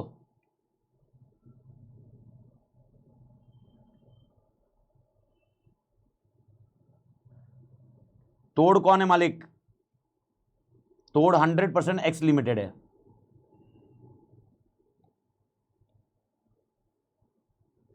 ठीक है अब मैं एक एग्जांपल को थोड़ा सा शिफ्ट करता हूं, और तोड़ एक्स लिमिटेड आपने बोला ठीक है। ओके अब मैं इसको एग्जांपल को इस तरह से समझाता हूं, सबका ध्यान स्क्रीन पे। ओके अब एकदम अच्छे से देखिए, एक्स लिमिटेड ने आपने बोला मिस्टर ए सैलरी बनाएगा, सैलरी कैलकुलेट करेगा आराम से। हाँ, मिस्टर बी वेरीफाई करेगा मिस्टर ए को, और मिस्टर सी ओके पेमेंट करेगा आफ्टर मिस्टर बी। ओके, और Y limited mister A, example आगे जा रहा है, घाई मत करना, एग्जाम्पल आगे जा रहा है। हाँ, एक नया नॉलेज मिलेगा आपको अभी, वापस नया नॉलेज मिलने वाला है, न्यू नॉलेज, नया नॉलेज। चाय, गरम चाय, चाय पीजिए, 2 रुपए cutting, new knowledge. Mister A salary calculate करेंगे और मिस्टर बी ओके पेमेंट करेंगे आफ्टर चेकिंग। अब थोड़ा सा घाई मत करना। Okay, give me A correct answer. Okay मालिक गिव मी ए तोड़ आंसर। मालिक भारत माता की जय। अब मेरे को बताइए, ओके, एक्स लिमिटेड और वाई लिमिटेड। अब मैंने वाई लिमिटेड का एग्जांपल थोड़ा सा बदला है मालिक। अब मेरे को बताइए दोनों में से फिर भी आपके हिसाब से तोड़ कौन है? दोनों में से तोड़ किसमें है? जो तोड़ है ना उसके सैंपल कम लेंगे, उसमें काम कम करेंगे हम लोग मेहनत कम करेंगे। तो आप थोड़ा सा थॉट लगाइए, किसमें कौन तोड़ है? एक्स लिमिटेड तोड़ है या वाई लिमिटेड तोड़ है? एक्स लिमिटेड तोड़ है या वाई लिमिटेड तोड़ है? एक्स लिमिटेड तोड़ है या वाई लिमिटेड तोड़ है मालिक?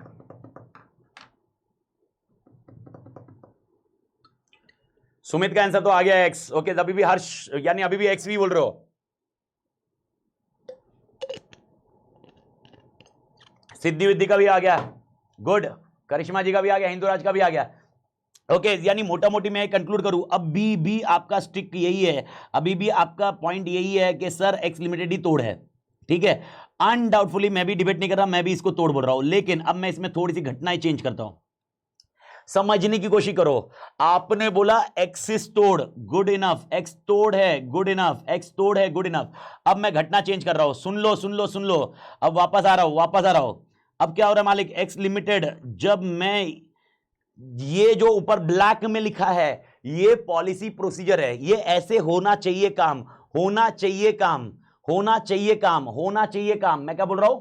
ऐसे काम होना चाहिए, जो ब्लैक में लिखा है ऐसे काम होना चाहिए। लेकिन ऐसा हो सकता है एक्चुअली काम कुछ अलग हो सर, संभावना हो सकती है। एग्जांपल मेरे प्रोसीजर में लिखा है कि भाई पहले, एग्जांपल बोल रहा हूं कि भाई पहले आपका एडमिशन लिया जाएगा, फिर बाद में ये किया जाएगा, फिर आपको बुक्स डिलीवर की जाएगी। लेकिन ऐसा हो सकता है कोई स्टूडेंट है जिसके पास पैसे का प्लस माइनस होगा, तो वो कुछ पार्ट पेमेंट करके या कुछ ये करके मैं कुछ प्लस माइनस, क्या प्रोसीजर को मॉडिफाई हो सकता है? Answer is yes. तो प्रोसीजर मॉडिफाई हो सकता है, चांसेस है। तो अब मैं क्या बोल रहा हूं, अब समझ लो एक्स लिमिटेड में क्या हो रहा है। सर एक्स लिमिटेड में mister A he salary calculate करता है और वही पेमेंट करता है। सर मिस्टर बी और मिस्टर सी क्या है? वो खाली कागज पे है, वो सिर्फ कागज पे है सर। मिस्टर बी एंड सी, क्योंकि कंपनी इतनी ढीली ढाली है, कंपनी में कोई लेना देना नहीं है, ओके, कंपनी का कोई कंसर्न नहीं है, इसलिए उधर मिस्टर बी मिस्टर सी आराम करते हैं। वो बोलते हैं मिस्टर ए कर लेना, कोई देखता ही नहीं है। ओके, तो एक्स लिमिटेड की कहानी ये है कि भाई mister A he salary calculate, लिखा हुआ पॉलिसी प्रोसीजर में जो ब्लैक में वो लिखा हुआ है और जो रेड में हो रहा है वो एक्चुअली हो रहा है मालिक, एक्चुअली हो रहा है। तो अब मैं वाई लिमिटेड की बात करता हूं। वाई लिमिटेड में जो लिखा हुआ है ना वैसे ही हो रहा है। मिस्टर ए सैलरी कैलकुलेट करता है और मिस्टर बी उसको चेक करके पेमेंट करता है। अब मेरे को बताइए, अब आपके हिसाब से, अब ये कंपेयर करने के बाद बताइए दोनों में से कौन सा तोड़ है? दोनों में से कौन सा तोड़ है?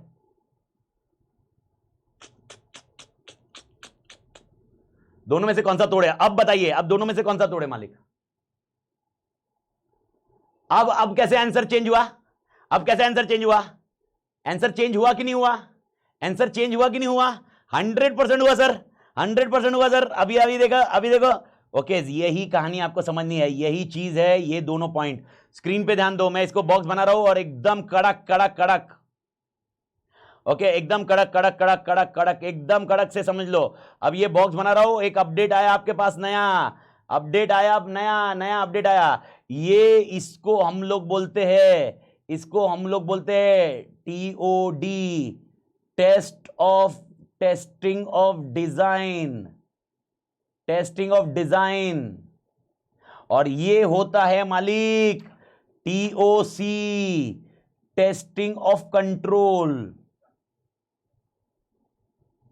यानी कंट्रोल की डिजाइन। पहले कंट्रोल की डिजाइन के बेसिस पे अपन ने कुछ कैलकुलेशन किया, फिर कंट्रोल चेक किए, उसके बाद कैलकुलेशन कुछ चेंज हुआ। और यही चीज अगर आपको समझ में आनी है, ये एग्जांपल बहुत स्ट्रिक्ट रहना मालिक, ये एग्जांपल अगर आपको समझ में आ गया, आप बढ़े ना एग्जांपल को, ये एग्जांपल से मैंने आगे बढ़ा के लेके गया। ओके, तो यहां पर अब आपको क्या समझ में आता है? सर जब मैंने एग्जामिनेशन किया, जब मैंने पहला एग्जामिनेशन किया, मैंने टीओसी चेक किया, जब मैंने एग्जामिनेशन किया टीओसी चेक किया, जब मैंने रिव्यू किया टीओडी चेक किया, और टीओडी देख के मुझे समझ में आया वीकनेस किधर है, किधर नहीं है। यानी एग्जांपल सबसे पहले क्या करेंगे, हमेशा टीओडी चेक करते हैं, टीओडी मतलब रिव्यू करना चाहिए और उसके बाद एग्जामिन करना चाहिए।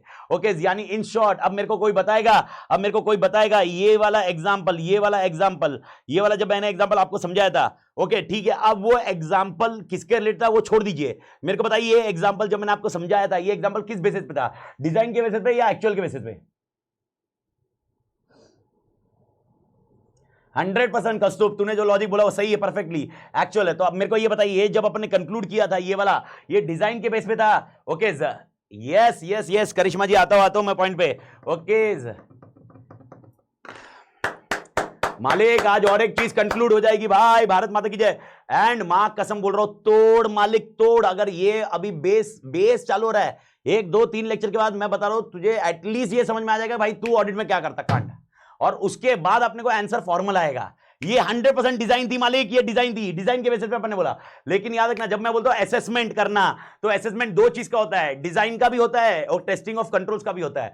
सर दोनों में फर्क क्या है? स्क्रीन पे इधर स्क्रीन पे नहीं, मेरे पास देखो, मैं थोड़ा सा बड़ा हो जाता हूं मालिक। ओके इधर देखिए मेरे पास देखिए, अगर मेरे पास, मैं क्लाइंट के पास जाऊंगा, कान खुले, क्लाइंट के पास जाऊंगा, कान खुले, क्लाइंट के पास जाऊंगा और क्लाइंट से पूछूंगा मेरे को तेरे पीपी बता, पॉलिसी प्रोसीजर बता। क्लाइंट को पूछूंगा तेरे पॉलिसी प्रोसीजर बता, क्लाइंट मुझे पीपी देता है और पीपी के बेसिस पे मैं देखता हूं, पीपी के बेसिस पे देखता हूं हाँ इधर कंट्रोल तोड़ है या कंट्रोल वीक है। पीपी के बेसिस पे उन्होंने मुझे पीपी दिया, मैं जाके चेक नहीं किया क्लाइंट के पास। अरे स्टार्टिंग है, मैं क्लाइंट के पास चेक नहीं किया, मैंने खाली क्लाइंट के पीपी देखे। तो मैंने क्या किया? मैंने डिजाइन देखा, परफेक्ट, मार्वलस मालिक। अब मेरे को बताओ, ठीक है मैं बोला क्लाइंट डिजाइन एकदम तोड़ है, ठीक है, अब मेरे को उधर देखना है, जाके देखना है तुम बरोबर काम कर रहे कि नहीं। मेरे को बताओ मिस्टर ए सैलरी किधर दे रहा है, मिस्टर बी कैलकुलेशन कैसे कर रहा है, मिस्टर सी वेरीफाई कैसे कर रहा है, मेरे को बिठाओ और तब जाके चेक करता हूं, मैं जाके चेक करता हूं। इसको हम लोग बोलते हैं टेस्ट ऑफ कंट्रोल, इसको हम लोग बोलते हैं कंट्रोल को चेक करना। एक होता है डिजाइन को देखना और एक होता है कंट्रोल को देखना। जब पेपर में देखते हम लोग, पेपर में देखते हैं हम लोग डिजाइन देखते हैं, और जब रियली जाके चेक करते हैं वो कंट्रोल चेक करते हैं। मेरे ख्याल से झेप रहा क्या मालिक? झेपा क्या? ओके जब आप ओके तो मेरे को बताओ, सबसे पहले आप टीओडी करोगे या टीओसी करोगे? इसको अप्लाई कैसे करना बाद में देखेंगे। टीओडी करोगे या टीओसी करोगे? फर्स्ट कोई भी क्लाइंट के पास जाओगे, सबसे पहले टीओसी करोगे या टीओडी करोगे?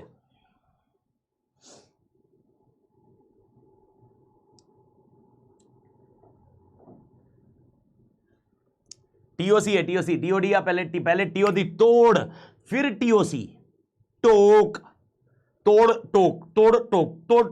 टोक। तो तोड़ पहले टेस्ट ऑफ डिजाइन देखेंगे और डिजाइन के बेसिस पे अपन डिसीजन लेंगे टेस्ट ऑफ कंट्रोल। मैं वापस बोल रहा हूं, इस बेस को प्लीज भूलना मत माई बाप, प्लीज आपसे हाथ जोड़ के विनंती है, बिकॉज यही बेस मेरे को धीरे धीरे आगे बढ़ा के एक आगे लेके जाके फिर मैं ऑडिट की तरफ लेके जाऊंगा मालिक। और अगर ये सही हुआ तो मां कसम, मतलब फिर अपने को काम खत्म हो जाएगा। काम खत्म मतलब मैं आपको बता रहा हूं, मतलब मेरे बहुत बार ऐसा हो जाएगा मेरे को बताने की जरूरत ही नहीं पड़ेगी, and you will answer the, मतलब you will give the exactly what should be the answers. Okay तो मेरे ख्याल से मालिक तोड़ पहले करेंगे और उसके बाद टीओसी करेंगे, ये कहानी खत्म हो गई। और इसका मैंने एग्जांपल इस कंटेक्स्ट में बताया, तो मेरे ख्याल से यहां पर एस्पेक्ट्स टू बी कवर्ड भी क्लियर होना चाहिए। So let's go head. Okay aspects to be covered we have completed now. Sir what are the aspects to be covered, let's understand. एक बार मैं रिपीट कर देता हूं, what are the aspects to be covered. Aspects to be covered, examination of internal control system and accounting system, ये TOC जैसा हो गया। Review of system and procedure to identify weakness in the system, this is something TOD. Arithmetical accuracy check करिए, फिर validity of transaction check करिए, यानी transaction सही है कि नहीं देखिए, capital expenditure and revenue expenditure में डिफरेंस देखिए। उसके बाद पता करिए फाइनेंशियल स्टेटमेंट अकाउंटिंग रिकॉर्ड के हिसाब से है कि नहीं, मतलब PNL balance sheet accounting record के हिसाब से है कि नहीं। फिर पता करिए एसेट सही है कि नहीं, उसके बाद पता करिए लायबिलिटी सही है कि नहीं, उसके बाद पता करिए पीएनएल बरोबर है कि नहीं है, उसके बाद स्टैट्यूटरी कंप्लायंस बरोबर है कि नहीं है, एंड लास्ट कॉन्सेप्ट जो जाता है वो ट्रू एंड फेयर व्यू बरोबर है कि नहीं है। भारत माता की जय। I do think. Done, Malik. Okay, this is something, your third question, aspects of audit. Okay, so aspect of audit. Scope include aspects, Malik. Scope is superset ना Malik. Scope is superset. Scope बहुत बड़ा aspect है, बहुत बड़े overview macro level पे है, aspects micro level पे है. हाँ, स्कोप मैक्रो लेवल पे मतलब उसके अंदर तो एस्पेक्ट्स आएंगे ना यार. देखो ना यार, पहला ही आंसर है ना, पहला ही लाइन है ना, पहला ही लाइन है, कवर ऑल एस्पेक्ट्स. अभी क्वेश्चन आएगा ऑल एस्पेक्ट्स मतलब क्या, ये बताया एस्पेक्ट्स. तो ये सारे एस्पेक्ट्स कवर करो, काम खत्म, तुम्हारा ऑडिट खत्म. ये सारे एस्पेक्ट्स कवर होने चाहिए, जिसका एग्जांपल मैंने पहली लाइन में आपको दिया. इसलिए तो मैंने एग्जांपल रखे ना, इसलिए तो ओफू देता हूं ताकि वो लिंक हो जाए आराम से. मालिक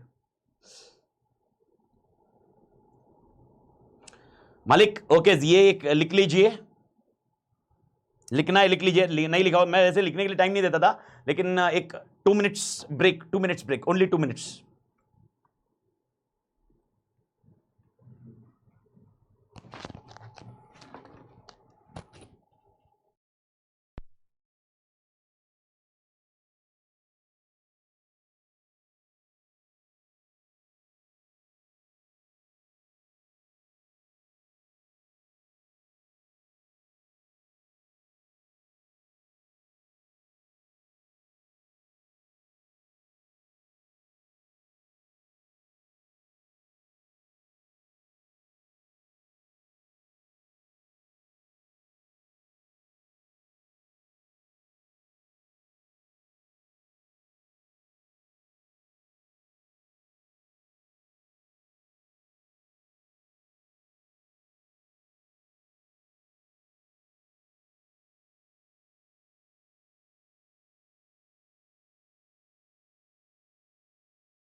ओके मालिक, सो डन मालिक, होपफुली डन दिस पॉइंट. नहीं हुआ तो बाद में कवर कर लेना, मैं थोड़ा सा ब्रेक 1-2 मिनट ऐसा हो गया था. ओके तो सीए फाइनल के बैच में एक कांड हो गया था. सीए फाइनल के बैच में I do think on Wednesday something like that.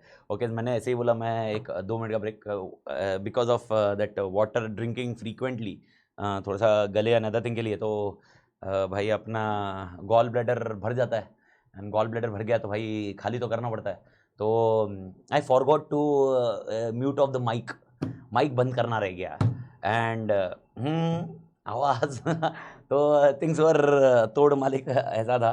तो मेरे को ध्यान ही नहीं रहा, माइक बंद नहीं हुआ. ओके देन मैं खाली स्क्रीन चेंज कर लिया, and mic was not close as such. तो कांड हो गया था, मतलब कांड मतलब एकदम तोड़ कांड हो गया था. तो ऐसा हो जाता है. So nevertheless Malik, okay, we have covered the aspects. Now we are going on the next point, and that is called types of audit. Okay.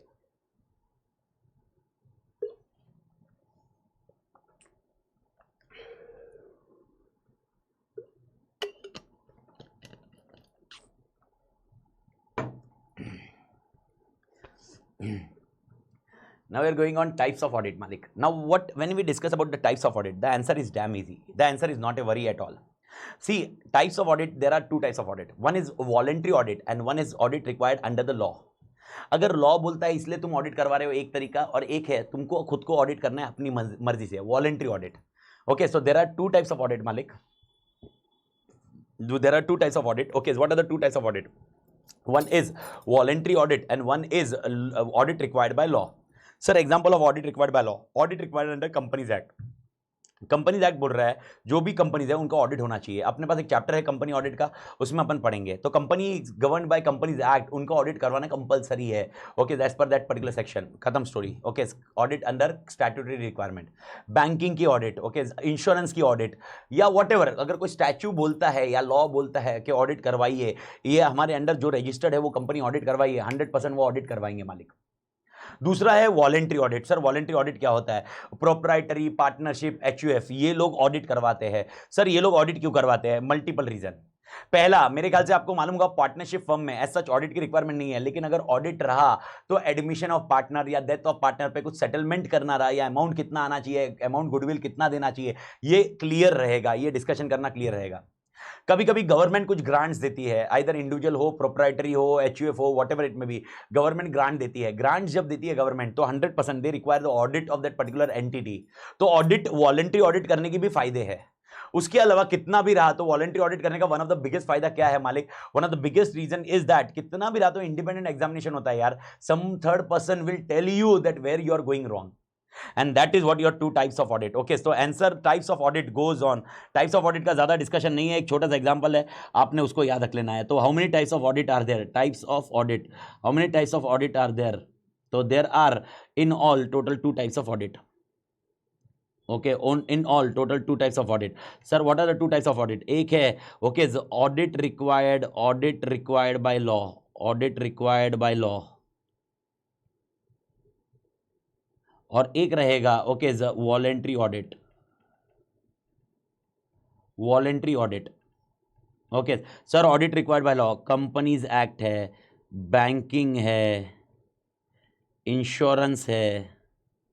Okay, जो भी स्टैट्यूटरी रिक्वायरमेंट होगी ना, वो बोलते होंगे कि भाई आपको लॉ ऑडिट करवाना है, आपको ऑडिट करवाना है तो करना पड़ेगा. ओके सर, वॉलेंट्री ऑडिट किसको किसको एप्लीकेबल है?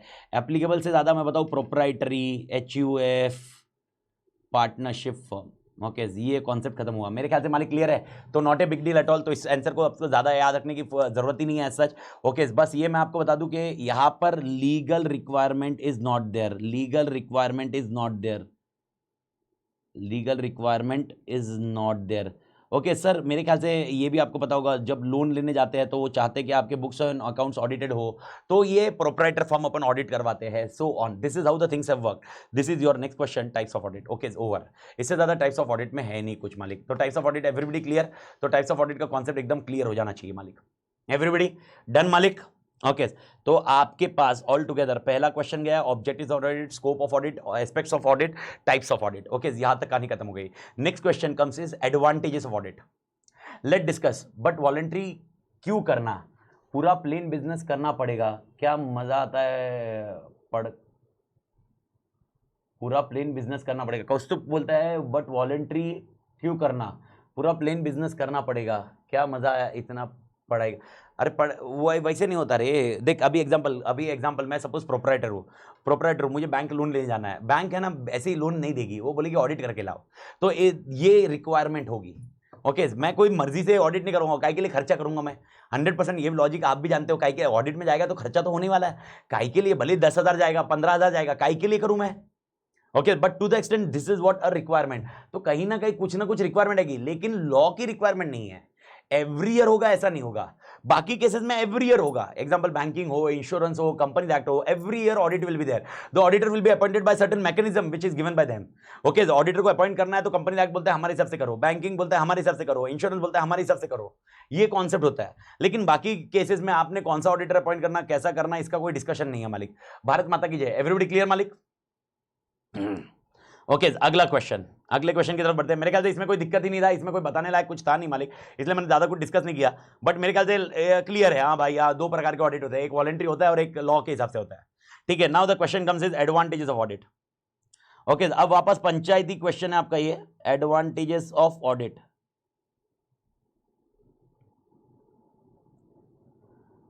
पंचायती क्वेश्चन इसलिए है क्योंकि कुछ है नहीं इस क्वेश्चन में, ये भी कोई स्टैंडर्ड से या ऐसा नहीं है. एडवांटेजेस ऑफ ऑडिट, ऑडिट करने के फायदे चाहिए इनको.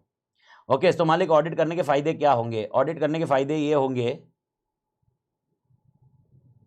एडवांटेज ऑफ ऑडिट चाहिए मालिक, ऑडिट करने के फायदे क्या होंगे? ओके सब लोग के इधर ध्यान दे दो। ओके ये ऐसे एनीवे मैं आपसे आंसर भी पूछूंगा ना, इसका सबका आंसर आ जाएगा, लेकिन ये आंसर अपन को कंप्लीट करना है क्योंकि इसमें दिमाग लगाने की जरूरत नहीं है। सबसे पहला ये सेफ गार्ड करता है सर, सेफ गार्ड करता है ये सर, सेफ गार्ड करता है सर। सेफ गार्ड किसको करता है? जो फाइनेंशियली इंटरेस्टेड है, जो फाइनेंशियली इंटरेस्टेड है। Okay let me give an example. मेरे को बताइए, शायद आपको आइडिया हो, कंपनी के इन्वेस्टर्स को हम लोग शेयर होल्डर बोलते हैं, लेकिन क्या वो कंपनी चलाते हैं या डायरेक्टर कंपनी चलाते हैं? 100% डायरेक्टर कंपनी चलाते हैं। तो अब जो डायरेक्टर कंपनी चला रहे हैं, क्या वो बराबर काम कर रहे हैं? क्या वो बराबर एलिमेंट्स का ध्यान रख रहे हैं? क्या बराबर वो कंप्लायंस कर रहे हैं? क्या बराबर वो लीगल का ध्यान रख रहे हैं? ये सारी चीजें ओके ऑडिट में कवर हो जाती है। And that is what your first point, safeguard the financial interest of the person who are not associated with day to day operating. जो बंदा डे टू डे ऑपरेशंस में इन्वॉल्व नहीं है, उसका फाइनेंशियल इंटरेस्ट को सेफगार्ड करना is nothing but your first advantage of audit. ये पहला सिनेरियो। भारत माता की जय। I do think you are getting the point. Okay दूसरा सिनेरियो, एक ने लिखा था डिस्क्लोजर फ्रॉड। ओके लेकिन डेफिनेटली ये फ्रॉड का पॉइंट है, लेकिन मैं बताऊंगा। Okay this will be keeping okay moral check on employ, moral check on employ. Okay don't you think अगर ऑडिट होता है तो एम्प्लॉय कहीं ना कहीं थोड़ा सा तो डरे हुए रहेंगे? Okay moral check on employ of the company, कहीं ना कहीं उनको मालूम पड़ेगा, अरे हाँ भाई हमारे ऊपर चेकिंग होती है। एम्बेजलमेंट ऑफ फंड्स, किसी ने फ्रॉड लिखा था, एम्बेजलमेंट ऑफ फंड्स किसी ने फ्रॉड लिखा था, ये सारी चीजें थी, तो इसके ऊपर वो मोरल चेक रखता है मालिक। आपने जो जो एग्जांपल बोले हुए ना स्क्रीन पे, मैं अभी रीड नहीं कर रहा हूं, मैं बाद में उसमें जाऊंगा और फिट कर दूंगा मालिक, डोंट वरी। ओके पहले मैं एक बार मैं अपने आंसर में अपडेट कर दूं। तो सर पहले safeguard the financial interest of employ, दूसरा moral check on employ, third scenario ये सेटलमेंट, चौथा भी सेटलमेंट। तो थर्ड याद रखो सेटलमेंट करता है, मां कसम ऑडिट सेटलमेंट करता है। ओके यानी ऑडिटर सेटलमेंट वाला बंदा है। थर्ड वाला पॉइंट और फोर्थ वाला पॉइंट सेटलमेंट खाली याद रखना। Third point is settlement about tax, कोई भी टैक्स डिस्प्यूट्स हो या लाइबिलिटीज हो रिलेटेड टू टैक्स या लोन के रिलेटेड हो, उसका सेटलमेंट करता है। टैक्स ऑडिट जो अपन बोलते हैं उसी कंटेक्स्ट में बात करेंगे। तो ऑडिट करने का फायदा ये होता है कि टैक्स लाइबिलिटी जो होती है, डिस्प्यूट जो होते हैं वो सेटल हो जाएंगे। और दूसरा, अगर आपको मालूम है ऑर्गेनाइजेशन में ट्रेड डिस्प्यूट्स होते हैं सर, ट्रेड डिस्प्यूट्स मतलब एसोसिएशन जो होते हैं उनके साथ में डिस्प्यूट्स होते हैं, कुछ कॉस्टिंग को लेकर, कुछ कॉस्ट को लेकर, कुछ अमाउंट को लेकर, कुछ प्रॉफिट को लेकर, उसका सेटलमेंट करने में ये फायदा देता है। ओके अगर आपने ऑडिट सही तरह से किया तो 100% ये डिटेक्ट लॉसेस करेगा। It can also detect losses, it can also avoid wastage. Sir ये कैसे हो सकता है, detect losses and avoid wastage? मेरे को बताओ, आपको मैंने अभी क्या थोड़ी देर पहले बताया था, अगर आपको ये समझ में आया टीओडी एंड टीओसी, ओके जब आपको मालूम पड़ा TOD test of design okay बहुत तोड़ है या वीक है, टेस्ट ऑफ कंट्रोल बहुत तोड़ है वीक है, आप ऑर्गेनाइजेशन को आप बता सकते हो कि भाई आपके कंट्रोल बहुत तोड़ थे डिजाइन में, लेकिन आपके कंट्रोल जो ऑपरेट हो रहे हैं वो बहुत झंडू जैसे हो रहे हैं, इसीलिए कंट्रोल ऑपरेट करने के लिए मॉनिटरिंग करो, ध्यान रखो, एम्प्लॉय बदलो, ये सब करो। तो इसकी वजह से क्या होगा, इसकी वजह से कंपनी के आप लॉसेस कम कर सकते हो, डिटेक्ट कर सकते हो, और वेस्टेज जो होंगे वो अवॉइड करवा सकते हो। तो पहले 5 पॉइंट, सेफगार्ड करना, मोरल चेक रखना, सेटलमेंट करना, अवॉइड वेस्टेज, डिटेक्ट लॉसेस और अवॉइड वेस्टेज करना। उसके बाद 101% ओके बुक्स ऑफ अकाउंट्स, जिसके ऊपर अपन काम कर रहे हैं, बुक्स ऑफ अकाउंट्स, यानी याद रखना मैं बीओए यूज करता हूं, बुक्स ऑफ अकाउंट्स प्रॉपर है कि नहीं ये चेक किया जाता है, बुक्स ऑफ अकाउंट्स ये प्रॉपर है कि नहीं चेक किया जाता है। उसके बाद whether controls are in existence, controls है कि नहीं, एग्जिस्टेंस ऑफ कंट्रोल्स ये बताया जाएगा, यानी आप टीओसी या टीओडी ले लीजिए, आइदर ऑफ इट। उसके बाद अगर कोई एडमिशन है या डेथ है, एडमिशन और डेथ ऑफ पार्टनर है, उसमें सेटलमेंट करने में दिक्कत नहीं आएगी। एंड लास्ट कॉन्सेप्ट आपका जो रहता है, एंड दैट इज कॉल्ड, अगर कोई लाइसेंस मिलने वाला होगा गवर्नमेंट की वजह से, ओके लाइसेंस मिलने वाला होगा गवर्नमेंट की वजह से, लाइसेंस मिलने वाला होगा, उस लाइसेंस के लिए गवर्नमेंट में require audited books of accounts. Please do understand okay, इसके अलावा 1760 पंचायती हो सकती है ऑडिट में, इसके अलावा 1760 पंचायती हो सकती है ऑडिट में, इसके अलावा 1760 पंचायती हो सकती है ऑडिट में। ओके लेकिन अपने मॉड्यूल ने जो आंसर दिया ना वही आंसर अपन ने रखना है मालिक। Please understand what I want to communicate is that there may be thousands of advantages, but these advantages are given by our module. Please stick to that. जो अपने मॉड्यूल ने एडवांटेज दी है, एग्जांपल किसी ने बोला है FSR रिलायबल 100%, ओके ये रहेगा, इसका मतलब क्या हुआ, FSR रिलायबल मतलब पहला point safeguarding financial interest, wording change किया हुआ है, किसी ने बोला correct position of business, okay कहीं ना कहीं आप इसको देखोगे करेक्ट पोजीशन ऑफ बिजनेस यानी बुक्स ऑफ अकाउंट्स बरोबर है कि नहीं, एग्जिस्टेंस कंट्रोल बरोबर है कि नहीं, ये बता रहा है। ओके तो altogether what I want to tell you is whatever points are there it is similar, एक दूसरे से सिमिलर है। बस इतना पॉइंट है कि मॉड्यूल का लिखने का तरीका ऐसा है तो आपने भी यही रखना है मालिक। So what are the advantages of audit मालिक, what are the advantages of audit? तो एडवांटेजेस ऑफ ऑडिट अगर आप देखोगे टोटल 9 पॉइंट्स में जाते हैं। सबसे पहले 2 point safeguarding financial interest and moral check, फिर 2 पॉइंट सेटलमेंट टैक्स का, सेटलमेंट ट्रेड डिस्प्यूट का, उसके बाद detect losses and avoid wastage, उसके बाद बुक्स ऑफ अकाउंट सही है, कंट्रोल सही है, उसके बाद admission and death of partner और लाइसेंस लगेगा तो आपको गवर्नमेंट से लाइसेंस के लिए ऑडिटेड बुक्स ऑफ अकाउंट चाहिए मालिक। भारत माता की जय। एवरीबॉडी क्लियर मालिक? तीनों पर्टिकुलरली तीनों पॉइंट कवर है, तीनों पॉइंट क्लियर है मालिक। ओके तो आज मैं यहां पर स्टॉप करूंगा, कल से मैं 4:15 तक लूंगा। आई will be starting at 2:15 till 4:15 and उसके बाद मतलब कल 4:15 मतलब 1-2 दिन थोड़ा सा मैं अडेप्ट करते करते हो जाएगा वो, तो 4:15 तक लेंगे अपन। 4:15 हो सकता है 4:30 भी हो सकता है, किसी का प्लस माइनस होगा। तो मैं आपको ये सजेशन करूंगा कि मैं लास्ट में ना रिवीजन या ऐसा नोट्स वोट्स के ही पॉइंट्स रहेंगे, कुछ प्लस माइनस रहा ना तो आप उसी के दिन थोड़ा सा बैकअप का पॉइंट लास्ट में देख लेना फटाफट। वैसे भी बैकअप आपके पास 1.3 व्यू है तो बहुत ज्यादा है वैसे देखा जाए तो, क्योंकि आप लाइव अटेंड कर रहे हो उसके बाद भी तो बैकअप है। तो ऐसा करना अगर बाई चांस किसी का कुछ दूसरा क्लास होगा या कुछ होगा ना, मैं 4:30 तक लिया बाई चांस, तो शाम को end of the lecture last 15 minute फटाफट जाके चेक कर लेने का जब ये एंड हो जाए तो। एवरीबॉडी क्लियर मालिक? ओके तो मेरे ख्याल से सेटलमेंट का एग्जांपल, अरे भाई सेटलमेंट का एग्जांपल एक जन ने पूछा, सेटलमेंट का example, let give it settlement का एग्जांपल टैक्स जब डिस्कशन में आता है। ओके तो इनकम टैक्स अथॉरिटी बोलती है यार ये अमाउंट डिसअलाउड है या ये अमाउंट डिसअलाउड है, उसके लिए अपन ऑडिट करते हैं और ऑडिट करने के बाद मालूम पड़ता है ये अमाउंट उसी पर्पस के लिए है और उसके बाद वो अलाउ करते हैं या डिसअलाउ करते हैं, व्हाटएवर इट मे बी। दूसरा सेटलमेंट ऑफ ट्रेड डिस्प्यूट्स, जब भी कॉस्टिंग के फिगर आते हैं कि हमारे पास इतना मैन्युफैक्चरिंग हुआ है इसलिए हमने रेट पर यूनिट हमने कम किया हुआ है, तो हम ऑडिट करवाएंगे और वो ट्रेड डिस्प्यूट्स के अंदर वो सेटलमेंट होगा। बोनस होते हैं, वेजेस होते हैं, एम्प्लॉय बोनस मांगते हैं, एम्प्लॉय वेजेस के ऊपर इंक्रीमेंट मांगते हैं, तो वो ट्रेड डिस्प्यूट्स में जाता है मालिक। तो वेजेस हो गया, बोनस हो गया, ये सारी चीजें कुछ प्रॉपर्टी का आग लगी प्रॉपर्टी में, इन्वेंट्री लॉस बाय गुड्स मतलब जो भी इन्वेंट्री हुई है वो लॉस बाय फायर हुआ है तो उसके लिए ऑडिट होगा ना, तो भाई अपना क्लेम फटाफट होगा। तो that is called settlement of that trade disputes. Yes starting point 2:15 ही रहेगा, रोज के रोज 2:15 ही रहेगा स्टार्टिंग पॉइंट मालिक। Everyday will start with this point मालिक। Everyday clear? तो आज का आपका टारगेट है पेज नंबर 1 2 3 ओके 1 2 3 4 पढ़ लेने का। चौथे पेज तक आपका पढ़ के खत्म हो जाना चाहिए, बिकॉज ये थियोरेटिकल है थोड़ा सा, तो इसके लिए आज के आज पढ़ लेना, एटलीस्ट ये 2 क्वेश्चन तो पढ़ के खत्म कर देना मालिक। मेरा मेन पॉइंट है स्कोप पढ़ लेना भाई, ठीक है? तो रिवाइज करने में दिक्कत नहीं आएगी मालिक।